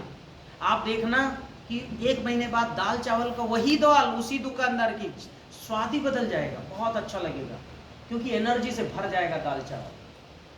आप कपड़े जो है धोते हो ना, कपड़े धुलने के बाद थोड़ा सा भस्म डाल देना, इतना सा 1 चुटकी पानी में, और कपड़ा डाल के निचोड़ लेना, उस कपड़े को पहनना, कपड़ा यही आपका बदल जाएगा। और अंत में प्रयोग मैं कराता हूं ये पानी का। ये पानी अभी नेगेटिव है, देखो इसको कैसे पॉजिटिव करता है बिना प्रार्थना। एक और व्यक्ति आ जाओ। ये नेगेटिविटी को खत्म करती है भस्म, और ये परमानेंट खत्म करेगी। क्या करेगी? अगर मिट्टी निगेटिव है तो समझ जाना 3 बार केवल अग्निहोत्र भस्म दे दो। कितने बार? 1 हफ्ते तक अग्निहोत्र करो, सुबह शाम। और पात्र को हटानी, जहाँ अग्निहोत्र की हो वहीं रखना, दूसरे दिन कलेक्ट करना। ऐसे 7 दिन करो। भस्म को एक पोटली बनाओ, चाहो तो उसमें एक फिटकरी जो है रख दो और पोटली को पानी में डुबा दो, रात भर डूबे रहने दो और दूसरे दिन इस पानी को ड्रिप से खेत में दे दो या तो स्प्रे कर दो। 3 बार करो। कितने बार? जिंदगी भर के लिए मिट्टी पॉजिटिव हो जाएगी और वहां के अणु जीवाणु जो निगेटिव ऊर्जा से उत्पन्न हुए वो सब डार्मेंसी में चले जाएंगे घबरा के। क्योंकि मान लो यहाँ का वातावरण अच्छा है, यहाँ का वातावरण खराब हो जाए तो अपन रहेंगे क्या? नहीं। तो वहाँ का खराब वातावरण उनके लिए अच्छा था, अब वातावरण अच्छा हो गया, अब वो वहाँ रहेंगे क्या? नहीं। तो ये पॉजिटिव कैसे करते ये प्रयोग, आइए देखते हैं। ठीक, कोई भी आ जाओ, फटाक से आओ। आप मत आओ, आप आ चुके हो, दूसरे आओ कोई। हाँ, आ जाओ आप। हमें भस्म का ठीक है, वो है, लाओ। तो अभी देखो हम ये प्रयोग करते हैं। इन पे चप्पल उतारो। अभी सब लोग निगेटिव जूते मोजे चप्पल पहने रहते हैं और पता ही नहीं लगता दिमाग को, क्योंकि 1% दिमाग से ताकत हमारी, हम 1% ताकत से जिंदगी जी सकते हैं, इसलिए 99% की कभी हम ख्याल ही नहीं किए। हमारे पूर्वज युद्ध करते थे, पता है उनके पास कितनी एनर्जी? 10,000 करोड़ एनर्जी होती थी। 1000 करोड़ है, लगाओ ताकत, 1 लाख एनर्जी है। ठीक है, अभी ये पानी पी लो। ये लो भैया, इनने बढ़िया मिनरल वाटर पिया है। दुनिया के लिए बहुत साफ सुथरा, और खत्म ये साफ सुथरा, कुछ नहीं रहा। लगा ताकत, कुछ नहीं ताकत। कितनी खत्म हो गई? सब खत्म हो गई। अब इसमें केवल भस्म हम मिला रहे हैं। ये भस्म है, ये मैं लेके चलता हूँ ये प्रयोग दिखाने के लिए। 1 चुटकी भस्म हम मिला दे रहे हैं, इतना।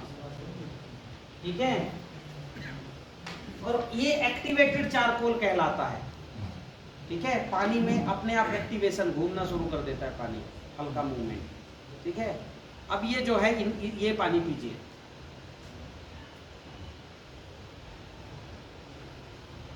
चलो अभी देखते हैं, इनने प्रार्थना कुछ नहीं किया और अभी इनकी ताकत पहले जितनी थी अभी बढ़ी हुई है। पहले इतनी ताकत लगाता तो इनका हाथ झुक जा गया होता, अभी इनका हाथ नहीं झुक रहा है। ये देखो, ताकत बढ़ी, बढ़ गई। ये है परमानेंट। अब ये चाहे जितना दिन रखा रहे, पानी खराब भी नहीं होगा। ठीक है, और पॉजिटिव रहेगा। तो हमने नकारात्मक ऊर्जा से निपटने के 2 उपाय देख लिए। दोनों उपाय आपको कैसे लगे? अच्छे लगे? हाँ, हमने किया है अनुभव। आपने किया अनुभव? हम 2 साल से कर रहे हैं। हाँ, क्या बात है, बहुत जब मुंह में छाले होते हैं ना, हाँ हाँ तो अग्निहोत्र भस्म थोड़ा खाने का, हाँ बिल्कुल ठीक हो जाता है। हाँ, बस यही तो प्रयोग हमने किया है। हमने लगभग 100 तरह के उपयोग किए हैं। किसी को कट गया, जैसे घाव हो गया ना, अग्निहोत्र भस्म लगा दो, सुबह पूरा घाव बैठ जाएगा, घाव भी भर जाता है। पौधे की टहनी टूट गई, अग्निहोत्र भस्म लेप करके और उसको लगा दो, पौधा चल पड़ता है। कई काम किए हमने भस्म से। और बनाने की प्रक्रिया कोई कठिन है क्या? केवल है वो सुबह उठना पड़ेगा आपको, यही प्रक्रिया सबसे कठिन है। ठीक है, उठ नहीं सकते साहब, अरे फायदा बहुत है, तब भी नहीं उठ सकते हम। अब देखो भाई, केवल इतना ही मेहनत है आपको कि सुबह उठना है राइट टाइम।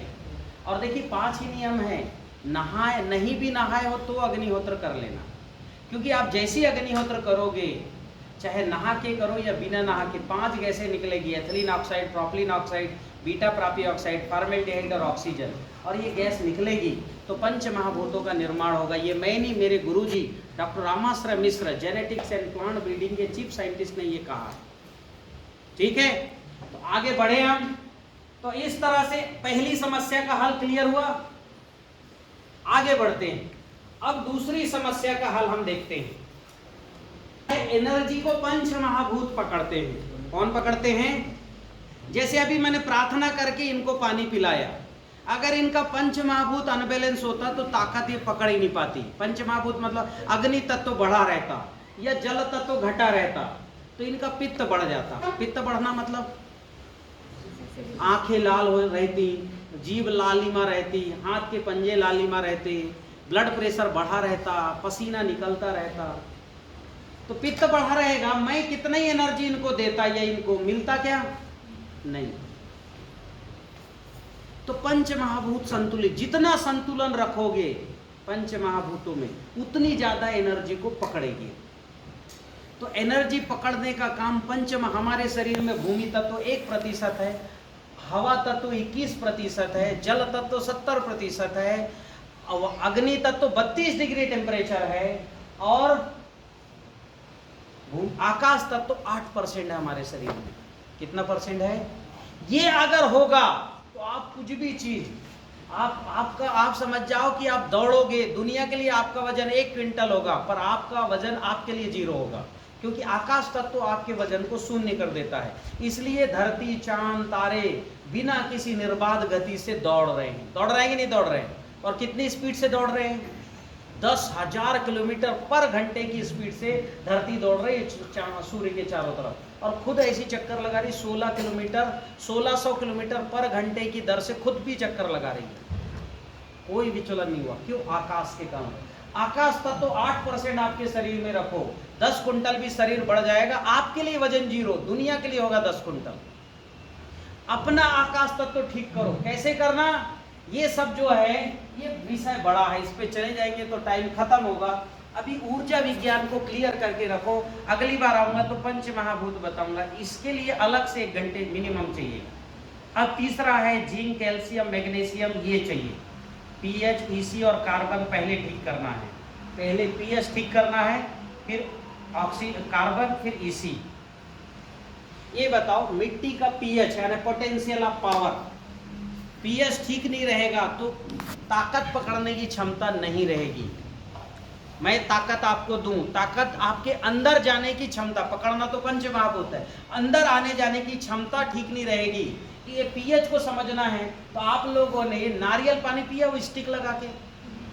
कितने लोग पिए? हाथ उठाओ जरा। सब पिए, क्या बात है। तो अब वो स्टिक जो है बहुत ज्यादा मोटा रहे, अंदर ज्यादा पोला रहे, या बहुत पतला रहे सुई की तरह, तो आप पी पाओगे क्या? ज्यादा रहेगा तो उठा ही नहीं पाओगे, मतलब ज्यादा होल रहे तो उठा ही नहीं पाओगे, और बहुत पतला रहे तो भी नहीं पाओगे। तो ये पीएच है, ऊर्जा के आने जाने का पोटेंशियल ऑफ पावर। तो पीएच, ईसी और कार्बन ये तीनों एक साथ ठीक करना है कृत्रिम तरीके से। और माइक्रो न्यूट्रिएंट भी खेत में चाहिए। क्यों चाहिए? क्योंकि मिट्टी में फास्फोरस, पोटास, जिंक और मैग्नीज जैसी धातु नहीं है। क्यों नहीं है? पहले था 10 साल पहले, 12 साल, 20 साल, जब से आप रोटावेटर से जुताई कर रहे हो और जब से आप सिंगल सुपर फास्फेट डाल रहे हो, सूक्ष्म तत्व खत्म हो गए। क्यों? ये सूक्ष्म तत्व हर साल 15 से 30 फुट नीचे जो केचुए थे वो हर साल जुलाई में ऊपर आते थे। किसी को अनुभव होगा, किसी खेत में आता था पहले, अब नहीं आता। सफेद कलर का केचुआ, इंडोजेई। ये बताओ 15 फुट नीचे से केचुआ ऊपर आएगा मिट्टी लेके, तो उसमें माइक्रो न्यूट्रिएंट होंगे कि नहीं होंगे? क्योंकि मिट्टी यानी माइक्रो न्यूट्रिएंट है नीचे, 6 इंच में नहीं है। हमने जुताई कर करके बहा दिया या प्लांट को खिलवा दिया और केचुआ आ नहीं रहा है, तो खत्म होगा कि नहीं होगा? ऊपरी 6 इंच में खत्म। अगर केचुआ आना शुरू हो जाए तो फिर हो जाएगा। अभी केचुआ भी ऊपर नहीं आ रहा है। क्यों? केचुआ को खाने लायक मिट्टी नहीं, केचुआ मिट्टी नहीं खाता, मिट्टी के बैक्टीरिया खाता है। क्या खाता है?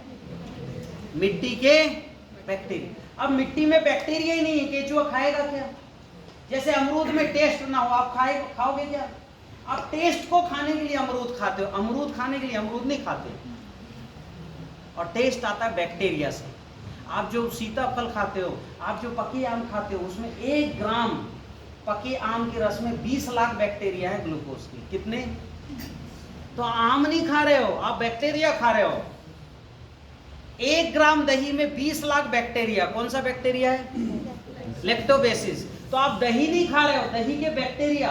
अगर दही में बैक्टीरिया नहीं रहोगे आप नहीं खाओगे। अरे ले जाओ, दही में टेस्ट ही नहीं है। मेरी बात समझ में आई?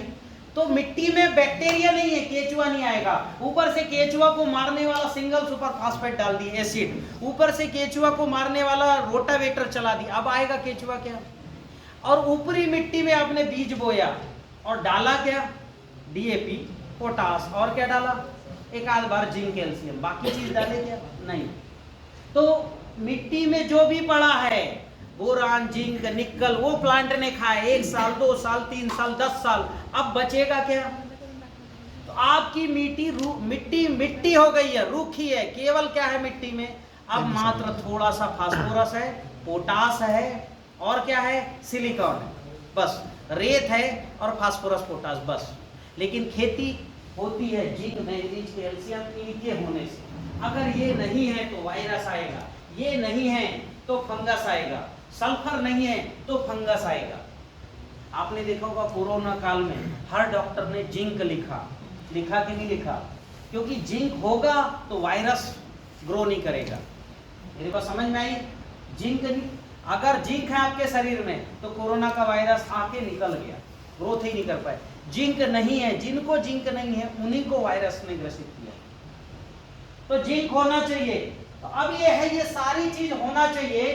तो जिनकी मिट्टी असंतुलित हो चुकी है, पंच महाभूत में भूमि तत्व खत्म है, उनको कम से कम 1 टन रॉक फास्फेट डालना पड़ेगा प्रति एकड़। कितना, लिख लो, 1 ton rock phosphate, 1 ton gypsum, यानी 1 टन पत्थर का चूरा, 1 टन सफेद मिट्टी, आधा टन लाल मिट्टी, लाल मिट्टी यानी गेरू, और 2.5 क्विंटल, 1 पाव टन यानी 2.5 क्विंटल पीली मिट्टी डालना पड़ेगा। ये जिंदगी में एक बार करना है मेरी टेक्निक में। 1 टन पत्थर का चूरा यानी ब्रैकेट में लिख लो रॉक फास्फेट। अगर मान लो रॉक फास्फेट मिलती है हमारे यहाँ सागर में, या तो मिलती है राजस्थान में, लेकिन अगर कहीं पत्थर का चूरा हो रहा होगा, पिस रहा हो बहुत महीन, तो भी आप डाल सकते हो। तो 1 टन क्या डालना है पर एकड़, पत्थर का चूरा, ब्रैकेट में रॉक फास्फेट। 1 टन सफेद मिट्टी, ब्रैकेट में लिख लीजिए जिप्सम। आधा टन मतलब 5 क्विंटल लाल मिट्टी, ब्रैकेट में लिख लीजिए गेरू। और 1 पाव टन यानी 2.5 क्विंटल पीली मिट्टी यानी सल्फर मिट्टी। इतना डालना पड़ेगा किसान को, ठीक है। ये टेक्निक जिंदगी भर में एक बार करनी है। कितनी बार, एक बार, पर एकड़ का डोज बता रहा हूं। अब ये क्या होता है, जो काली मिट्टी है, कौन सी मिट्टी है, जिसका घनत्व तो बहुत ज्यादा है, घनत्व तो समझ रहे हैं, बहुत ज्यादा ठसा जो मिट्टी, उसमें यही डोज डालना। लेकिन जो रेतीली मिट्टी हो, थोड़ा सा पीली मिट्टी हो, उसमें डोज को घटा सकते हो। कितना कर सकते हो, 20% घटा दो, और अगर अच्छी मिट्टी लिखती तो 50% घटा दो, उससे कम मत घटाना, क्योंकि सब ट्रैक्टर से जुताई कर रहे हैं, मिट्टी से माइक्रोन्यूट्रिएंट निकल चुके हैं। काली मिट्टी में 100%, यानी जहां ब्लैक कॉटन सॉइल है, जहां कपास लगाते हो, जहां गन्ना लगाते हो, वहां तो करना ही है पूरा डोज। तो इससे क्या होगा, 3-4 काम इकट्ठे पूरे। एक तो घनत्व तो कम हो जाएगा, आप डालोगे तो मिट्टी में पूरापन आ जाएगा कि नहीं, आ जाएगा। दूसरा क्या है, पीएच ठीक हो जाएगा, ईसी ठीक हो जाएगा उसका। और अब केवल बच गया है कार्बन। क्या बच गया, ऑर्गेनिक कार्बन। उसके लिए आप क्या करो, आपके खेत में तिल लगाओ, सफेद तिल, नहीं मिला तो काला तिल। 5-6 किलो तिल 1 एकड़ में फेंक दो, और हल्का पहटा चला दो 2 बार जुताई करके, ठीक है। या ऐसा करो, 2 बार अच्छा जुताई करो, और फिर जो है ये पीली मिट्टी, लाल मिट्टी, सफेद मिट्टी डाल दो। और डालने के बाद रोटावेटर चलाओ। क्या चलाओ, ऊपर 4 इंच चलाना, गहरा मत करना, नहीं तो अंदर चला जाएगा रास्ता पे। 4 इंच चलाओ, और उसके बाद ये तिल फेंक दो, और केवल पहटा चला दो। पहटा जानते हैं ना। और ये चलाने के बाद फिर उसको जो है, उसमें जो है पानी चला दो। पानी चलाएंगे, तिल उगेगा कि नहीं उगेगा, उग जाएगा। तिल को 45 दिन में बढ़ने दो। कितना बढ़ जाएगा 45 दिन में, कितना बढ़ जाएगा, 2 फुट बढ़ जाएगा। रोटावेटर फिर चला के जमीन में गड़ा दो, तो कार्बन भी चला गया। और तिल नहीं है तो सन कर लो, ढेंचा कर लो, मक्का कर लो। कार्बन बढ़ गया, अंदर चला गया कार्बन, ठीक है, कार्बन बढ़ जाएगा। 2 बार करो तिल का काम जिंदगी भर में। कितने बार? हमारे पूर्वज 10 साल में एक बार तिल लगा के जमीन में गड़ाते थे, इसीलिए सबसे बढ़िया कार्बन है तिल। क्लियर हो गई मेरी बात?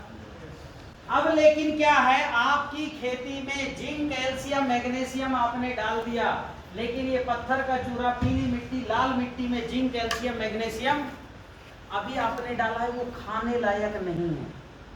क्या नहीं है? हाँ, जैसे हम गेहूं खाते हैं कि रोटी खाते हैं? रोटी। गेहूं और रोटी में कितना काम होता है? बहुत काम होता है। एक आध भी अगर जो है चीज हट जाए रोटी बनने में, रोटी बनेगी क्या? या एक आध प्रक्रिया गड़बड़ हो जाए, पानी ज्यादा हो जाए या आग कम हो जाए, रोटी बनेगी क्या? तो हर प्रक्रिया भी पूर्ण हो, हर साधन भी पूर्ण हो, तब बनता है। तो खेत में अभी अवेलेबल फॉर्म में उपलब्ध नहीं है क्या? Zinc, calcium, magnesium, phosphorus, potash. तो एक बार बना बुनाया खुराक आपको डालना पड़ेगा, कम से कम 1 फसल, अधिकतम 2 फसल तक, क्योंकि जो आपने डाला है वो मिट्टी का स्ट्रक्चर चेंज करने के लिए डाला है, और बैक्टीरिया भी डालोगे तब वो बैक्टीरिया इन अणुओं को खा के डिजॉल्व करके पौधे को देगा। अभी तो आपने बैक्टीरिया डाला नहीं, तो पौधे को मिलेगा क्या? मान लो आपने ये डाल दिया पीली मिट्टी, लाल मिट्टी और बैक्टीरिया भी डाल दिया, तब भी आपको 2 फसल तक बना बुनाया भोजन पौधे को देना। अब आप तय करो आपको रासायनिक में देना है कि मैं आपको बता दूं जैविक। हाँ। और कम से कम 1000 गाय की गौशाला चाहिए, गौशाला जिसमें गाय बंधती ना हो, दूध देने वाली गाय नहीं चाहिए, ऐसी गाय चाहिए जो खुले में रहती हो और जिससे दूध ना आता हो। उन गायों का गोबर चाहिए और 10-12 लाख रुपए का इन्वेस्टमेंट चाहिए। ये फैक्ट्री में लगवा दूंगा। इस खाद का नाम है गोवर्धन खनिज खाद। क्या नाम है इसका? 80 मिनरल्स आ जाते हैं गोवर्धन खनिज खाद में। कितने? 80 मिनरल। वो बोले हो ही नहीं सकता, इन्होंने सैंपल में जो है यूरिया, डीएपी पीस के सब मिला के दे दिया होगा गोबर में। खुद आए सैंपल लेने, उनके हेड, लैब हेड आया, उसने जांच किया, तब भी इतने मिनरल। तो को देता हूँ, किसको देता हूँ? या गौशाला को देता हूँ। तो अभी मैंने एक एफपीओ को दिया, रा प्रोड्यूसर कंपनी लिमिटेड, उसने बनाया है एक खाद, एक गौशाला में। जिनको ट्रेनिंग लेना है वहां जाइए। और उसको डालना कितना है, कितनी बार डालोगे आप? 2 फसल तक। कितनी बार डालोगे? मैं 2 फसल के लिए आपको इस पर डिपेंड करवा रहा हूं। क्यों? प्लांट को खुराक चाहिए। क्या चाहिए? प्लांट को इससे मतलब नहीं है कि आपने ये फास्फोरस, पोटास किससे दिया? रासायनिक से दिया कि जैविक? उसको चाहिए कि नहीं चाहिए?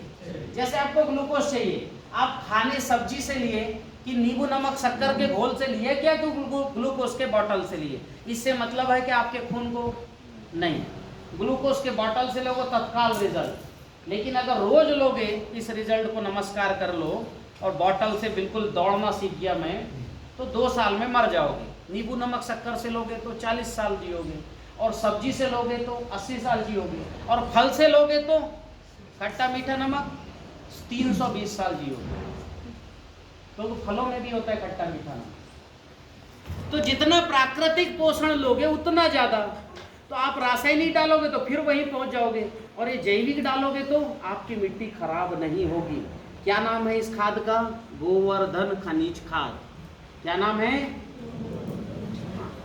अभी मैं आपको गोवर्धन खनिज खाद के कैलेंडर में डाल दिया है, ठीक है? कैसे बनाना है इसमें लिखा है। जो खनिज खाद नहीं बोला उसमें बैक्टीरिया है केवल। क्या है? उसमें जीवाणु है, अणु नहीं है। तो ये बना के आप डाल सकते हो। बनता मोटा मोटा कैसे ये बता रहा हूँ, हम क्यों बनाने में सक्षम ये भी बता रहा हूँ। बालाघाट से हूँ मैं। बालाघाट में आपने सुना होगा तांबे की खदान है, सुना है कि नहीं सुना है? मैग्नीज की खदान है, अरे पढ़ते हैं 10वीं में आता है। तांबा की खदान, मैग्नीज की खदान, अभ्रक की खदान।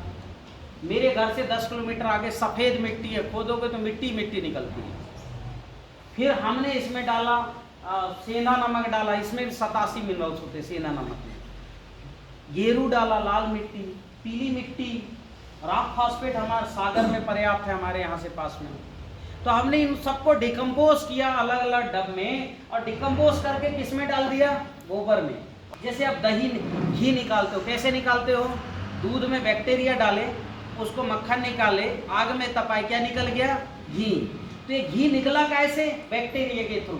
वैसे जिंक कैल्शियम मैग्नीशियम निकाला उन्होंने मिट्टी से बैक्टीरिया के थ्रू, ये ऐड और उसमें किया, और फिर बनता है गोवर्धन खनिज खाद। इसलिए मैंने बताया मेरा कोई हेतु नहीं है कि इस पर मेरी मोनोपली है, आप बना सकते हो। सह्याद्री से 2 आदमी आए, हम सिखा देंगे, यहाँ मैन्युफैक्चरिंग शुरू कर सकते हो। ठीक है, इसमें केवल हम 2 ही लेते हैं, इसका व्यावसायिक उपयोग आप नहीं करोगे कि आप बना के बेच रहे हो। ये हम आपको केवल किसानों की, और ये मैं टेक्नोलॉजी देता हूँ केवल एफपीओ को और गौशाला को, ताकि गौशाला क्या हो जाए? समृद्ध हो जाएगा। गौमूत्र से नैनो नाइट्रोजन और गोबर से गोवर्धन खनिज खाद बनाते हैं। अब बताओ गौशालाएं स्वावलंबी होंगी कि नहीं होंगी? तो इसलिए हमने आपको ये लेकर डालना है। कितने साल डालना है? कितने साल डालना है? 1 साल 2 फसल। कोई कठिन है क्या? अभी आप urea, DAP, zinc, calcium, magnesium में खर्च करते हैं, कितना खर्च करते पर एकड़ अंगूर में? बताओ मुझे। हैं? अरे फर्टिलाइजर का खर्च बताओ। हाँ? 50,000 रुपये। इसमें बामुश्किल 15,000 रुपये खर्च आएगा। कितना खर्च आएगा? 15,000 कर लो, एक तरफ डालो 5,000 का जितना केमिकल, ये डाल लो 80 मिनरल्स है, और जीवाणु मिला दो तो 18,000 बस। और इससे क्या होगा? जब प्लांट में जिंक, कैल्शियम, मैग्नीशियम रहेगा तो बीमारी आएगी क्या? तो बीमारी का पैसा अलग से बचेगा, 50-60,000 जो खर्च करते हैं। आगे बढ़ूं मैं? कंसेप्ट क्लियर हो रहा है कि नहीं हो रहा है? मैंने पहला पार्ट सिखाया ऊर्जा का, क्लियर हो गया। दूसरा पार्ट सिखाया माइक्रो न्यूट्रिएंट की पूर्ति और पीएच, ईसी और कार्बन ठीक करने का। क्लियर हुआ कि नहीं हुआ? कोई बड़ी कठिन है क्या टेक्नोलॉजी? क्या प्रैक्टिकल सिखाने की जरूरत है क्या? नहीं, इतना तो समझते हो आपकी क्या डालना है। अगला जो है, अगला हमको करना है वो मैं आपको बता रहा हूं, नक्षत्र आधारित बोनी करनी। अगला काम क्या करना है? नक्षत्र आधारित बोनी। क्यों? मेरे गुरुजी कहते थे कि नक्षत्र पर बोनी करो, फसल में बीमारी आएगी ही नहीं। और इतना कहते थे नक्षत्र पर बोनी करो, इस पौधे को अगर पानी की जरूरत होगी तो अपने आप बादल आके बारिश हो जाएगी। ये मेरे गुरुजी के शब्द है। और इसको करके दिखाया छत्तीसगढ़ के एक किसान हैं, साहू बद्री प्रसाद साहू। उन्होंने इसको करके दिखाया छत्तीसगढ़ के, नक्षत्र पर बोनी किया। जैसे हमारे पूर्वज कहते थे कि हस्त नक्षत्र में सरसों बो, और सरसों हस्त नक्षत्र में उगता है। बाकी 27 दिन कितना ही पानी दो सरसों को नहीं उगेगा। हस्त नक्षत्र आएगा और नमी होगी तो उग जाएगा। मृगा नक्षत्र में धान बो, ऐसे नक्षत्र तय हैं। ये सारे नक्षत्र हमने कैलेंडर के नीचे लिख दिए हैं, कब क्या बोना, कंदमूल कब बोना, पत्ती वाली फसल कब बोना, अनाज वाली फसल कब बोना, लिखा है इसमें। तो हर घर में ये कैलेंडर होनी चाहिए। ये कैलेंडर के लिए आप क्या करना, ये सोल ऐप में जाना, इस ऐप में सोल ऐप पे जाना, और इस पे कैलेंडर का एक होगा, उसको ऑर्डर कर देना, ऑनलाइन आपके यहाँ पहुँच जाएगा। क्योंकि अभी मैं घूम के आ रहा हूँ, मैं 100-200 कैलेंडर लेके चलता हूँ, जितना वजन, सब जहाँ जाओ वहीं खत्म हो जाते हैं। आपका लास्ट ट्रेनिंग है, केवल 4-5 बचा है, तो ये मैं संस्था को देने के लिए रखा हूँ, 3 ही बचा है। ठीक है, आपको कहाँ से लेना है? ये सोल ऐप। ठीक, आगे बढ़ें। तो नक्षत्र पर बोनी क्लियर हो गई बात, बहुत महत्वपूर्ण है। आप नक्षत्र में बोनी का अभ्यास करिए, आप देख रहे हैं कि फसल अपने आप चलेगी। अब आगे है आपको हर अमावस्या पूर्णिमा, ठीक है, हर सिंचाई में क्या डालना, हर सिंचाई में क्या करना है। जब भी सिंचाई दो, 200 लीटर जीवाणु घोल, 10 लीटर जैव रसायन, 10 लीटर सड़रस, ये 3 चीजें डालना है। और अगर आपके खेत में फंगस बहुत है क्या बहुत है? तो 100 लीटर फफूंद भक्षक घोल। और आपके खेत में व्हाइट ग्रब हो, कोण कीड़ा जानते हो, व्हाइट ग्रब हो, तो 100 लीटर कीड़ भक्षक घोल भी डालना है, ऐड कर लो। किसमें? हर सिंचाई में केवल 10 बार ये देना है। कितने बार? 1 साल या 2 साल में कंप्लीट करना है कोर्स। हर सिंचाई में क्या देना है अभी बताऊंगा। जीवाणु घोल 200 लीटर जीवाणु घोल, 10 लीटर जैव रसायन, 10 लीटर सड़रस, और फंगस है तो 100 लीटर फफूंद भक्षक। और कीट है मिट्टी में, माहू, मच्छर, तेला, चेपा, व्हाइट ग्रब, तो 100 लीटर भक्षक, कीट भक्षक घोल डालना है। ठीक, कितने बार डालना है पूरी जिंदगी भर में? 10 बार। फुर्सत हो गया बाप। मिट्टी बिल्कुल मक्खन जैसी मुलायम हो जाएगी, मिट्टी में सौंधी महक आ जाएगी, मिट्टी में अगले साल ही वो सफेद रंग का केचुआ ऊपर दिखना शुरू हो जाएगा। अभी जिन किसानों ने ये किया है उनकी सक्सेस स्टोरी भी मैंने नीचे डाल दी है, ये देखो सक्सेस स्टोरी, और भी तो फोन नंबर से सक्सेस स्टोरी। 2013 में इस किसान की मिट्टी मक्खन जैसी मुलायम हुई, ठीक है। फिर 1 साल 15 दिन में अमित पाटीदार भोपाल का किसान है, इसकी मिट्टी मक्खन जैसी मुलायम हुई। ये दक्षिण भारत के किसान हैं, इनकी मिट्टी भी एक फसल में बहुत अच्छी हो गई 5-6 महीने में। ये जो है जलगांव के किसान है विजय चौधरी, इनकी मिट्टी भी मक्खन जैसी मुलायम हो चुकी, जलगांव के विजय चौधरी, ठीक है। ये शिरडी के राधा किशन गुलवे जी हैं, इनकी मिट्टी भी मक्खन जैसी मुलायम हो गई। और इनके यहाँ क्या हो गया, जिस कुएं में पानी नहीं था वहां पानी भी आ गया। आप में इसको जानते हैं राधा किशन गुलवे? हाँ जानते हो, 1-2 लोग मिला चुका। ये किसान 350 एकड़ में खेती करता है, लेखराम यादव। इसका 15 लाख रुपए साल का बच रहा है फर्टिलाइजर का। ये सब किसानों की मिट्टी मक्खन जैसी मुलायम हुई है। ऐसे भारत में 100 किसानों की हो चुकी है। पहले मेरे पास कोई प्रमाण नहीं था। क्या प्रमाण नहीं था? कि ये हो चुकी है। अब तो आपको प्रमाण दिखा रहा हूं। तो पहले गिने चुने किसान मेरी बात मानते थे, अब तो सबको माननी पड़ रही है। बात मानोगे तो मेरे तरफ से लिख की गारंटी ले लो कि मिट्टी मक्खन होगी यानी होगी मिट्टी मक्खन जैसी मुलायम। ठीक, आगे बढ़ें। अब हमको जो है आगे का काम क्या करना है कि अभी हमको ये जीवाणु घोल बनाना सीखना है। क्या सीखना है? जीवाणु घोल बनाना सीखना है। तो आगे क्या है कि अभी ये जो है मदर कल्चर आपको बनाना सीख गए, जीवाणु घोल बनाना सीखे कि नहीं सीखे? इतना अब हर सिंचाई में आप बना लो, 1000 लीटर घोल बनाओ, 2000 लीटर घोल बनाओ, डाल दो। मिट्टी जो है 1 साल में आप 10 बार डालो, यानी कैसे भी करके 2000 लीटर का कोर्स भी आपने पूरा कर दिया, मिट्टी जीवाणुओं से भर जाएगा। 1 ग्राम मिट्टी में 2 करोड़ कॉलोनी होनी चाहिए बैक्टीरिया की। कितनी? 2 × 10⁹ CFU कॉलोनी होनी चाहिए। तब आपकी मिट्टी मक्खन जैसी मुलायम बनेगी और तब आप बोना और घर जाना जाके सोने का काम कर सकते हो। कुछ नहीं देना, फिर सारे बैक्टीरिया देंगे। अंकुरित करने का काम, बढ़ाने का काम, फलाने का काम, फूल आने, सब काम बैक्टीरिया करेंगे। इवन 15 फुट नीचे से पानी लाके देने का काम भी बैक्टीरिया। ये बड़े बड़े पेड़ देखो, इनके नीचे पानी है क्या? अभी नहीं है, पर पत्ते और फूल आ रहे हैं कि नहीं आ रहे इनमें? ये माइकोराइजा लाके दे रहा है। माइकोराइजा अलग से डालना, इस कैप्सूल में नहीं है।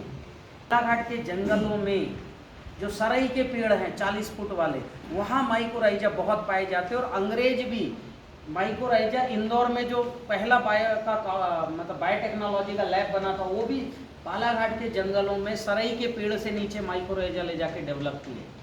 अल्बर्ट हावर्ड 1930 में वहाँ जाके लिए हैं। और उसी के कारण से 40 फुट के पौधे होते हैं। सरई जानते हो नहीं, जिससे रेलवे का वो बिछता था पहले पटरी। आप भी बना सकते हो, 3-3.5 लाख में लैब सेट हो जाएगा। तो माइकोराइजा 250 ग्राम प्रति एकड़ डालना है, 5-6 बार डालना। कितने बार डालना है साल भर में? 5-6 बार। अंत में बच गया वायरस। आपको वायरस बढ़ाना। अगला पेज एक रेफर पर फसलों को उर्वरक तत्व एनपीके सूक्ष्म तत्व देने की प्राकृतिक व्यवस्था, और ये IISR का है, Indian institute of spice research. ठीक, आगे बढ़ाइए।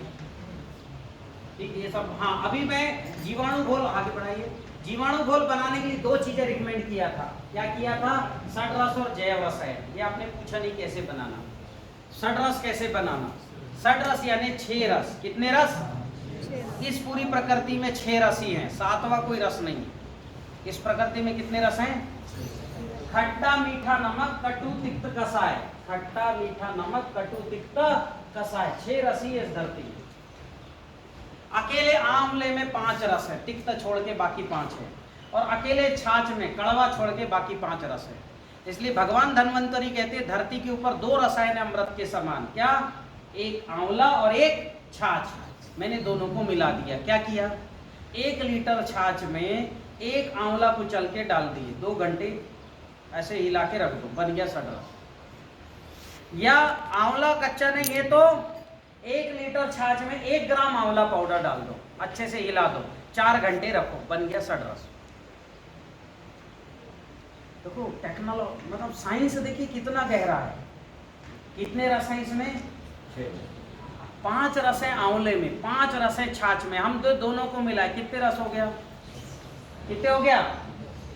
हैं? 10 नहीं हो गए भाई, 6, क्योंकि है ही 6 ना, 4 तो कॉमन है। षड्रस। अब देखिए साइंस कितना गहरा है, पर प्रक्रिया कठिन है क्या? एक बार स्प्रे कर दो आप किसी भी फसल में, षड्रस का टेस्ट ही बदल जाएगा। जो रासायनिक खेती में कर दो, खाने वाला कहेगा यार ऑर्गेनिक गेहूं है, ऑर्गेनिक अंगूर है, ऐसा कहेगा। जबरदस्त टेस्ट बढ़ जाएगा। अंगूर में 2-3 स्प्रे कर दो षड्रस का। 3% का स्प्रे होता है। कितने परसेंट का? और इसमें साइटोकाइनिन एसिड होता है, फूल बढ़ाने की अलग से कुछ डालने की जरूरत नहीं है। इसमें होता है षड्रस में साइटोकाइनिन एसिड, छाछ में होता ही है। 200 लीटर को कितना लेना है? 3% बोला मैं। 100 लीटर में 3 लीटर, 200 लीटर में 6 लीटर। फिर ये षड्रस को किस में डालना है बैक्टीरिया बढ़ाने के लिए? जीवाणु घोल में। कितना डालोगे? 200 लीटर में 2 लीटर। क्योंकि ये जब जीवाणुओं को खुराक मिलेगा 6 रस, तो प्रजनन उनका बढ़ेगा कि घटेगा? बढ़ेगा। फिर एक जैव रसायन, ये भी बहुत जबरदस्त है।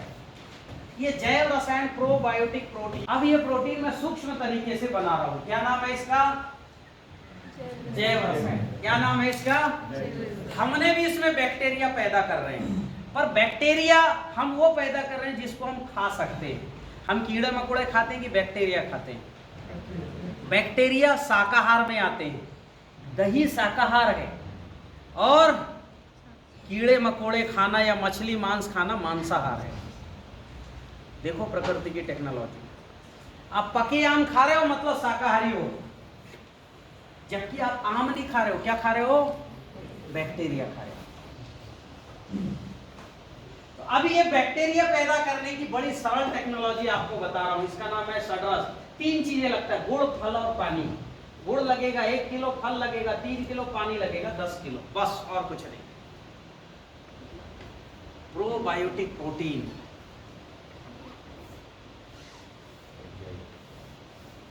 एंजाइम भी इसको बोलते हैं। आगे बढ़ें। अब ये कैसे बनाओगे? कोई भी फल है, कटहल छोड़ के किसी भी फल का बन जाएगा। कितना लेना फल? 3 किलो। गुड़ कितना लेना? पानी कितना लेना? आप इसको बड़े ड्रम में बनाओ, 200 लीटर वाले में, एयर टाइट। वो बंद एयर टाइट नहीं आता जो 2 ढक्कन लगा होता है। एक ढक्कन खोलो, 150 लीटर पानी डाल दो, 50 किलो फल डाल दो। कोई भी फल, कद्दू, करेला, कुमड़ा, कुछ भी फल डालो। कितना डालना है? 50 किलो। और गुड़ डाल दो 16 किलो। 1 एकड़ में 100 लीटर रिकमेंड करता हूं मैं जमीन में डालने के लिए। कितना? कुल जिंदगी भर में 100 लीटर। इसलिए बना लो ड्रम में। कोई बड़ा भारी खर्चा है क्या? मिट्टी मक्खन जैसी बनाने में बहुत बड़ा योगदान है इसका। और इसको डालना है, अब ये एयर टाइट बंद कर दो, 90 दिन में बन जाएगा। कितने दिन बन जाएगा? इसमें खट्टा खट्टा अलग बनाना, मीठा मीठा अलग बनाना और कड़वा कड़वा अलग बनाना, मिक्स मत करना। जैसे पपीता, कुमड़ा, कद्दू, चीकू, अनार, सीताफल वो एक में बना सकते हो, लेकिन नीम और अमरूद अलग अलग बना। नीम करेला एक बन सकता है, खट्टे में नींबू का बना लो। ठीक, बनाना सीख गए कि नहीं? क्लियर? आगे काम क्या करना है? अब हमको आगे करना है इसका स्प्रे। इसको जमीन में डालना है 100 लीटर, हर सिंचाई में देना है 10 लीटर, 10 बार दे दो। और जीवाणु घोल बनाते समय कितना डालना है? कितना डालना है जीवाणु घोल बनाते समय? 2 लीटर। बैक्टीरिया का प्रजनन बढ़ जाएगा, क्योंकि उनको ढांचा मिल गया प्रोटीन का। बस फटाफट उस प्रोटीन के ढांचे में जाएंगे और बन जाएगा बैक्टीरिया। तो इस तरह से आगे जो है बढ़ाइए। ये जैव रसायन भी हो गया। अब ये मिट्टी द्रव्य रसायन और गोवर्धन सजीव खाद, और ऊपर करो। ये मिट्टी द्रव्य रसायन एक फार्मूला है, ये CVR टेक्निक पर आधारित है। ठीक है, क्या है? 5 फुट गहराई तक की मिट्टी खोदो, ऐसी जगह की जहां खेती ना हुई हो। कितनी फुट गहराई तक की? और इस मिट्टी को अपने जीवाणु घोल में डाल दो, 200 लीटर जीवाणु घोल में या 100 लीटर जीवाणु घोल में, 30-40 किलो मिट्टी को। सुबह शाम इसमें डंडा बढ़िया अच्छा हिलाते रहो। 7-8 दिन बाद इससे 5 लीटर निकालो। कितना लीटर? या 3 लीटर भी, छोटी फसल है मुलायम तो 3 या 5 लीटर निकालो। 200 लीटर पानी मिलाओ, स्प्रे कर दो। 200 नहीं, 15 लीटर पानी मिला के। ठीक है, कितना लीटर पानी मिला के? हाँ, 20% का रेशियो चल। कोई कठिन है फार्मूला? क्या कठिन है? नहीं है। इस मिट्टी द्रव्य रसायन में और कर सकते हो आप। एक मिट्टी द्रव्य रसायन की दूसरी टेक्निक है, महीन बारीक मिट्टी लाओ 5 किलो। कितना लाओ? 5 किलो। इसमें आधा किलो कस्टर्ड ऑयल मिला दो। क्या मिलाओ? हाँ, मिला दो और अच्छे से मिक्स कर लो। इसमें फिर 500 ग्राम सेंधा नमक, 20 ग्राम फिटकरी डाल दो। ठीक, और उसमें जो है इसी में 100 ग्राम जो है आप डाल दो कपूर और 10 ग्राम हींग। अच्छे से घोंट लो, फिर इसको मिट्टी में मिला लो और मिला करके 200 लीटर पानी में घोल के स्प्रे कर दो। माइक्रो न्यूट्रिएंट की पूर्ति होगी। और वो लाल टिड्डा कीड़ा आता है ना, जिससे बहुत परेशान है सब्जी में, आता ही नहीं आता है। दुनिया की सब केमिकल डाल चुके, उसको भ्रम हो जाएगा, वो पत्ती पर बैठेगा नहीं, पत्ती नहीं कुतरेगा। तो माइक्रो न्यूट्रिएंट की पूर्ति होगी और रस चूसा कीट और टिड्डा जैसी कीड़ों से मुक्ति मिल जाएगी। हजारों रुपए के जो रस चूसा कीटों के लिए हम बर्बाद करते केमिकल, उसका बढ़िया विकल्प, और कीड़े आए चाहे ना आए, माइक्रो न्यूट्रिएंट प्लांट को मिल जाएगा। तो फायदा तो हो ही रहा है। ठीक, क्या क्या सामान है? मिट्टी है, सेंधा नमक है, और मिट्टी में लाल मिट्टी ले लो, गेरू किलो गेरू, आधा किलो सेंधा नमक, 20 ग्राम फिटकरी, 100 ग्राम कपूर और 10 ग्राम हींग। ये सबको मिक्स करके और 200 लीटर पानी में 200 लीटर मतलब उसको जीवाणु घोल में मिलाओ, छानो, स्प्रे करो। जीवाणु घोल 50 लीटर लेना, सॉरी 200 लीटर बोला, 50 लीटर जीवाणु घोल में मिलाओ और सबको 200 लीटर पानी मिलाओ, स्प्रे कर दो। क्लियर हो गया बात? अब ऐसा करके माइक्रो न्यूट्रिएंट की पूर्ति होगी। अब आप जैविक खेती बहुत अच्छे से हो जाएगी। पहले साल में केवल गोवर्धन खनिज खाद डाल लेना, नहीं होता है तो फिर माइक्रो न्यूट्रिएंट की पूर्ति के लिए इनके पास जो आता है, मुझे अभी इन्होंने बताया पूर्वेश जी ने कि इनके पास लिक्विड वो सल्बुलाइज फर्टिलाइजर है ना, फास्फोरस का, पोटास का, जिंक का, सल्फर का, या तो वो डाल लो। कितनी बार डालना है? 2 बार बस। या तो सल्बुलाइजिंग फर्टिलाइजर डालो या तो गोवर्धन खनिज खाद। ठीक, इस तरह से हमारा ये खेती की प्रक्रिया पूरी हुई। भूमि उपचार हमारा कंप्लीट हो। देखिए, आप ये फसल देख रहे हो पहले भी, कितनी इसकी ऊंचाई कितनी है पता है? 21 फुट है केले की। और कल मैं केला देख के आ रहा हूँ राजापुर में, पहली बार जिंदगी में केला लगाया उन्होंने। क्या नाम मिताली उनका, जिन किसान के यहाँ श्याम कदम। श्याम कदम जी के यहाँ केला भी ऐसे पहली बार लगाया जिंदगी में। मतलब केले में वो धड़ आते ही टूट के गिर रहे हैं, क्योंकि वो फूल की वजन 10 किलो हो गया है, फल की पता नहीं कितना होगा। पहली बार जिंदगी में केला लगाए, लेकिन टेक्नोलॉजी फॉलो की है जबरदस्त। ये तो पुराना हमारा अजय जी के यहाँ का है, ये जो है ये उनके यहाँ का है, किनके यहाँ, विजय चौधरी जी जलगांव के यहाँ का केला। ये जो है कपास है, बम्फर कपास जबरदस्त। ठीक, तो ऐसी शानदार फसलें किसानों की आ रही है। आपको केवल जितना मैंने काम बताया है उस काम को करना है, और ये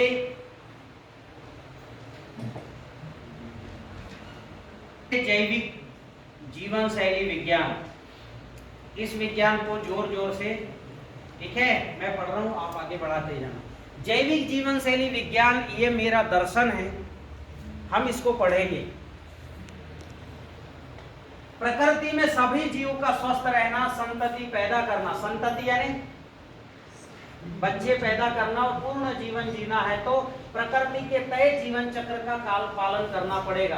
प्रकृति में किसी भी जीव का यह तय जीवन चक्र उसके यम नियम आहार विहार प्रत्याहार से पूरा होता है। प्रकृति में देखिए सब अपने आप जी रहे हैं और स्वस्थ बच्चे पैदा कर रहे, पूर्ण जीवन जी रहे, मनुष्य छोड़ के। बाकी किसी को बीमारी होती है क्या?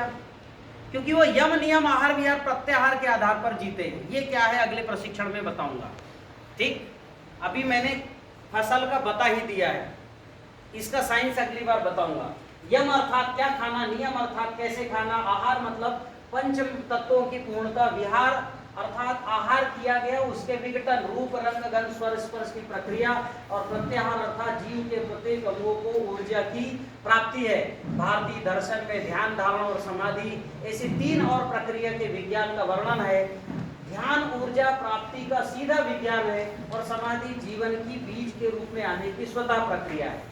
मैंने ध्यान का प्रयोग अभी दिखाया, ऊर्जा प्राप्ति का सीधा विज्ञान वो है कि नहीं, सीधा विज्ञान इसने की, ध्यान सीधा है कि नहीं, डायरेक्ट ऊर्जा मिल रहा है। जैविक जीवन शैली विज्ञान समिति ने पिछले 1 दशक से, ये समिति का निर्माण भी पहले मैंने 10 साल पहले किया है, और प्राकृतिक खेती शोध संस्था का निर्माण 13 साल पहले किया था। पिछले 1 दशक से प्रकृति की इस जैविक प्रक्रिया पर विस्तृत अध्ययन एवं विश्लेषण कर जैविक कृषि के बुनियादी सिद्धांतों को पुनर्स्थापित किया है और बहुत से फसलों में विपुल उत्पादन लिया है। ऐसे ही मानव जीवन की जैविक प्रक्रिया यम नियम आहार विहार प्रत्याहार का भी विस्तृत अध्ययन और विश्लेषण कर स्वस्थ और आनंद से जीवन जीने का मार्ग प्राप्त कर लिया है। इस मार्ग के निम्न 4 आयाम हैं: जैविक भोजन, जैविक घड़ी, जैविक ऊर्जा, जैविक कर्म और जैविक जीवन। जैविक भोजन क्या है? जैविक भोजन मतलब जीवित भोजन, जीवाणु युक्त भोजन अर्थात जीवित भोजन है। आपको कौन सा भोजन करना है? जीवित भोजन मतलब फल खाना है, कंद मूल फल पत्ते। शुरू में फल खाओ 8 से 10 बजे, 10 से 12 बजे ककड़ी और कंद खाओ, और उसके बाद खाना है तो पत्ते खाओ, और बहुत जरूरत है तो शाम को 4 बजे बैक्टीरिया युक्त अनाज मतलब ज्वार बाजरा मक्का को पीसो और उसको डाल दो छाछ में और उसके सहित घुटक लो 3 बजे। केवल 1 हफ्ते जीवित भोजन करो। कितने हफ्ते? नींद आपकी 3-4 घंटे में पूरी होनी शुरू हो जाएगी। कौन सा भोजन करना है? जीवित भोजन। फिर जैविक घड़ी, प्रकृति की अपनी स्वयं की एक जैव गति की घड़ी है, बायोलॉजिकल क्लॉक। ये क्लॉक ही आपको कहती सो जाओ, यही क्लॉक कहती उड़ जाओ, यही क्लॉक कहती खाना खा लो, भूख लग जाती है। तो इस क्लॉक के आधार पर खान पान करो। ठीक, आगे बढ़ाइए। फिर है जैविक ऊर्जा, निगेटिव ऊर्जा से दूर रहो, निगेटिव वस्तुएं मत छुओ। कितने दिन? केवल 1 हफ्ते कर लो। निगेटिव नमक शक्कर तेल मत खाओ, झूठ मत बोलो, ठीक है। उपवास करो, थोड़ा कर सकते हो तो, या तुलसी का काढ़ा पियो, सारी निगेटिविटी खत्म हो जाएगी। अग्निहोत्र भस्म गुटखो, निगेटिविटी खत्म हो जाएगी। तो केवल जैविक ऊर्जा के साथ रहूंगा 7 दिन, आपके जीवन में बहुत बड़ा परिवर्तन आएगा। आपको लगेगा मेरा शरीर हल्का हो गया। एकदम से अच्छा लगेगा। और फिर है जैविक कर्म, यानी आपको पौधों यम नियम आहार विहार प्रत्याहार यानी प्रतिदिन अग्निहोत्र करना है, प्रतिदिन गाय की सेवा करनी है और प्रतिदिन पौधों को पानी देना। ये 3 काम करो, ये जैविक कर्म। आपके शरीर का अग्नि तत्व ठीक रहेगा। तिथि के अनुसार से जीवन जियो। एकादशी को चावल मत खाओ, ठीक है। और प्रथमा द्वितीय तृतीय इस कैलेंडर में मैंने इसी में दर्शा दिया है। किसमें? कैलेंडर में, कि आपको इसी में तय कर दिया है कि प्रथमा में क्या नहीं खाना। तो भैया इसमें सभी तरह का तेल, बैसाख में तेल नहीं खाना पूरे बैसाख भर, क्योंकि सावन साग नहीं, ये है कहा गया चैते गुड़ बैसाखे तेल, सावन साग न भादो मही, मरियो नहीं तो परियो सही। अगर इसमें खाए तो मरोगे तो नहीं पर बीमार पड़ोगे। तो तेल नहीं खाना पूरे बैसाख में माह के हिसाब से। और तिथि के हिसाब से कि प्रथमी में जो है कुमड़ा, द्वितीय में बैगन, तृतीय में परमल, चतुर्थी में मूली, पंचमी में बेल, षष्ठी में नीम, सप्तमी में ताड़, अष्टमी में नारियल, नवमी में लौकी, 10वीं में कलम्बी, 11वीं में चावल, 12वीं में पूरी, त्रयोदशी यानी 13वीं में बैगन, चतुर्दशी में तिल का तेल, अमावस्या में उक्त चीजें हैं ये नहीं खानी है। ये तिथि, क्योंकि इन तिथियों में निगेटिव, जैसे आज एकादशी लगी, हमें नहीं पता, चावल को पता है। अगर एकादशी लगी रात में 1:10 में, तो उतने ही बजे रात को हमारा चावल चाहे कितना ही 7 ताले में बंद हो, निगेटिव हो जाएगा। और चावल से बना हुआ पोहा, लाई सब निगेटिव हो जाएगा।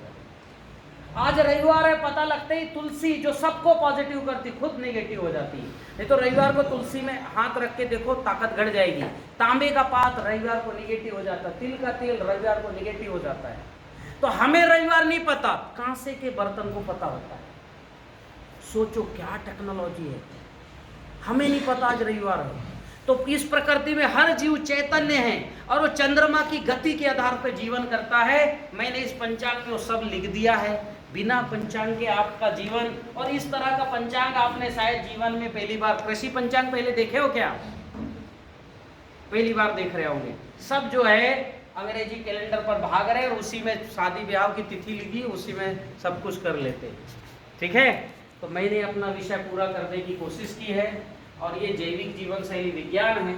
इस विज्ञान को आप पूरा करें, बहुत अच्छी खेती करें। अगली बार प्रशिक्षण 3-4 दिन की यहाँ होना चाहिए। एक सत्र और लूँगा, अभी केवल अंगूर उत्पादन पर एक सत्र लूँगा। बिल्कुल स्वागत है आपका। मैं निगाह नांदुर्डीकर। मैंने आज जो खेती के बारे में पढ़ा तो कि वो आध्यात्मिक दृष्टिकोण क्या है उसका, ये सबसे बड़ी चीज़ मैंने आज सीखी। अच्छा, बस ये अध्यात्म का कितना बड़ा महत्व है और हमारे पूर्वज क्यों आध्यात्मिक जीवन जीते थे। बहुत सुंदर, जोरदार तालियां भाई। और आइए कोई आता हो तो, और कोई आता हो तो आइए। हाँ बिल्कुल बिल्कुल नमस्ते जी। नमस्ते। तो मैं थोड़ा अनपढ़ और ट्राइबल एरिया में का किसान हूँ। हाँ बिल्कुल बोलिए महाराज। आज का जो अपना ये सेशन हुआ, हाँ ये बहुत ही अच्छा है। अच्छा, पहले तो पॉजिटिविटी क्या होती है, ये जाने। सकारात्मकता क्या होती है, हाँ और अपने जो पानी में हाँ गंगा माँ जी को जो आह्वान किया हाँ। और वो पानी को पॉजिटिव किया, हाँ। उसकी ये पॉजिटिविटी बढ़ाई और उसकी ताकत बढ़ाई, ये सब में आ सकता है और बहुत अच्छा लगा है। अमावस्या में धरती से बहुत दूर हो जाता है कौन? चंद्रमा। तो धरती की सारी ताकत बढ़ जा अंदर की ओर जाती है, तो सारा रस चला जाता है जड़ में, पत्ती हो जाती है रस विहीन, कमजोर। इसलिए उस समय पे कीट उस पे आक्रमण करते, पहला। दूसरा क्या होता है, अंधेरी पाक जो है वो नकारात्मक ऊर्जा के ग्रोथ के लिए है। किसकी ऊर्जा के लिए? क्योंकि अंधेरी पाक है। तो जब अंधेरा रहेगा तो नकारात्मक जीवों का प्रजनन ज़्यादा रहेगा और प्लांट में ताकत कम रहेगी, तो ये और ज़्यादा तेजी से आएंगे। इसलिए अमावस्या में कीट बढ़ते हैं, इसलिए कीट भक्षक घोल का स्प्रे अमावस्या में करना चाहिए।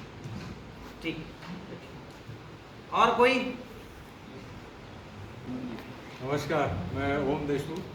मैंने पहले ताराचंद बेल जी का जो यहाँ नासिक में शिविर हुआ था वो भी अटेंड किया था। क्या बात। और ख़ास आज मैं सर जी को मिलने के लिए आया था और यहाँ के जो प्रायोजक है सह्याद्री के हमारे दोस्त, तो उनके आमंत्रण की वजह से आया हूँ। सबसे बड़ी बात यह है कि हमारी जो पारंपरिक पुरानी जो खेती पद्धति है उसका परिपूर्ण अभ्यास करके ताराचंद बैल जी ने उसको हमारे सामने प्रकट किया है। जो हमारे पूरे पंचांग आधारित और पुराने ऋषि मुनियों ने जो पद्धति साबित की थी उसका ये सब विवरण हम यहाँ पढ़ चुके हैं, अभी देख चुके हैं।